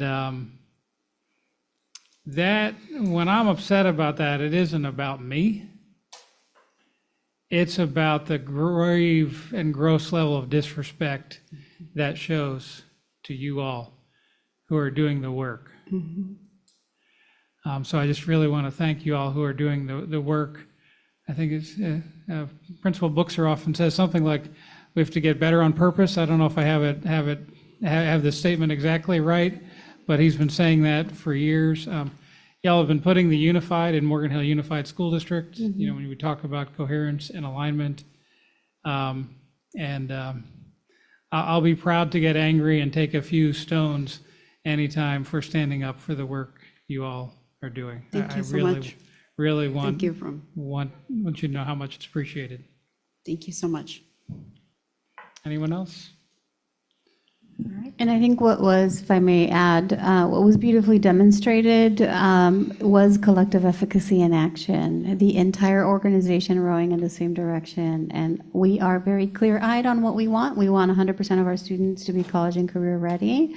And it's not just one person, it's not a team of people, but it's the entire system working together. So I want to thank the trustees for supporting our work and for understanding that the transformational work absolutely takes time, but we are guided by our data, that we triangulate all kinds of data that help to inform our next steps. So thank you to our entire team for doing all the heavy lifting and for ensuring. And for the hundreds more that you represent. For ensuring the success of all students. Thank you. And with that, at 9:18, our meeting is adjourned.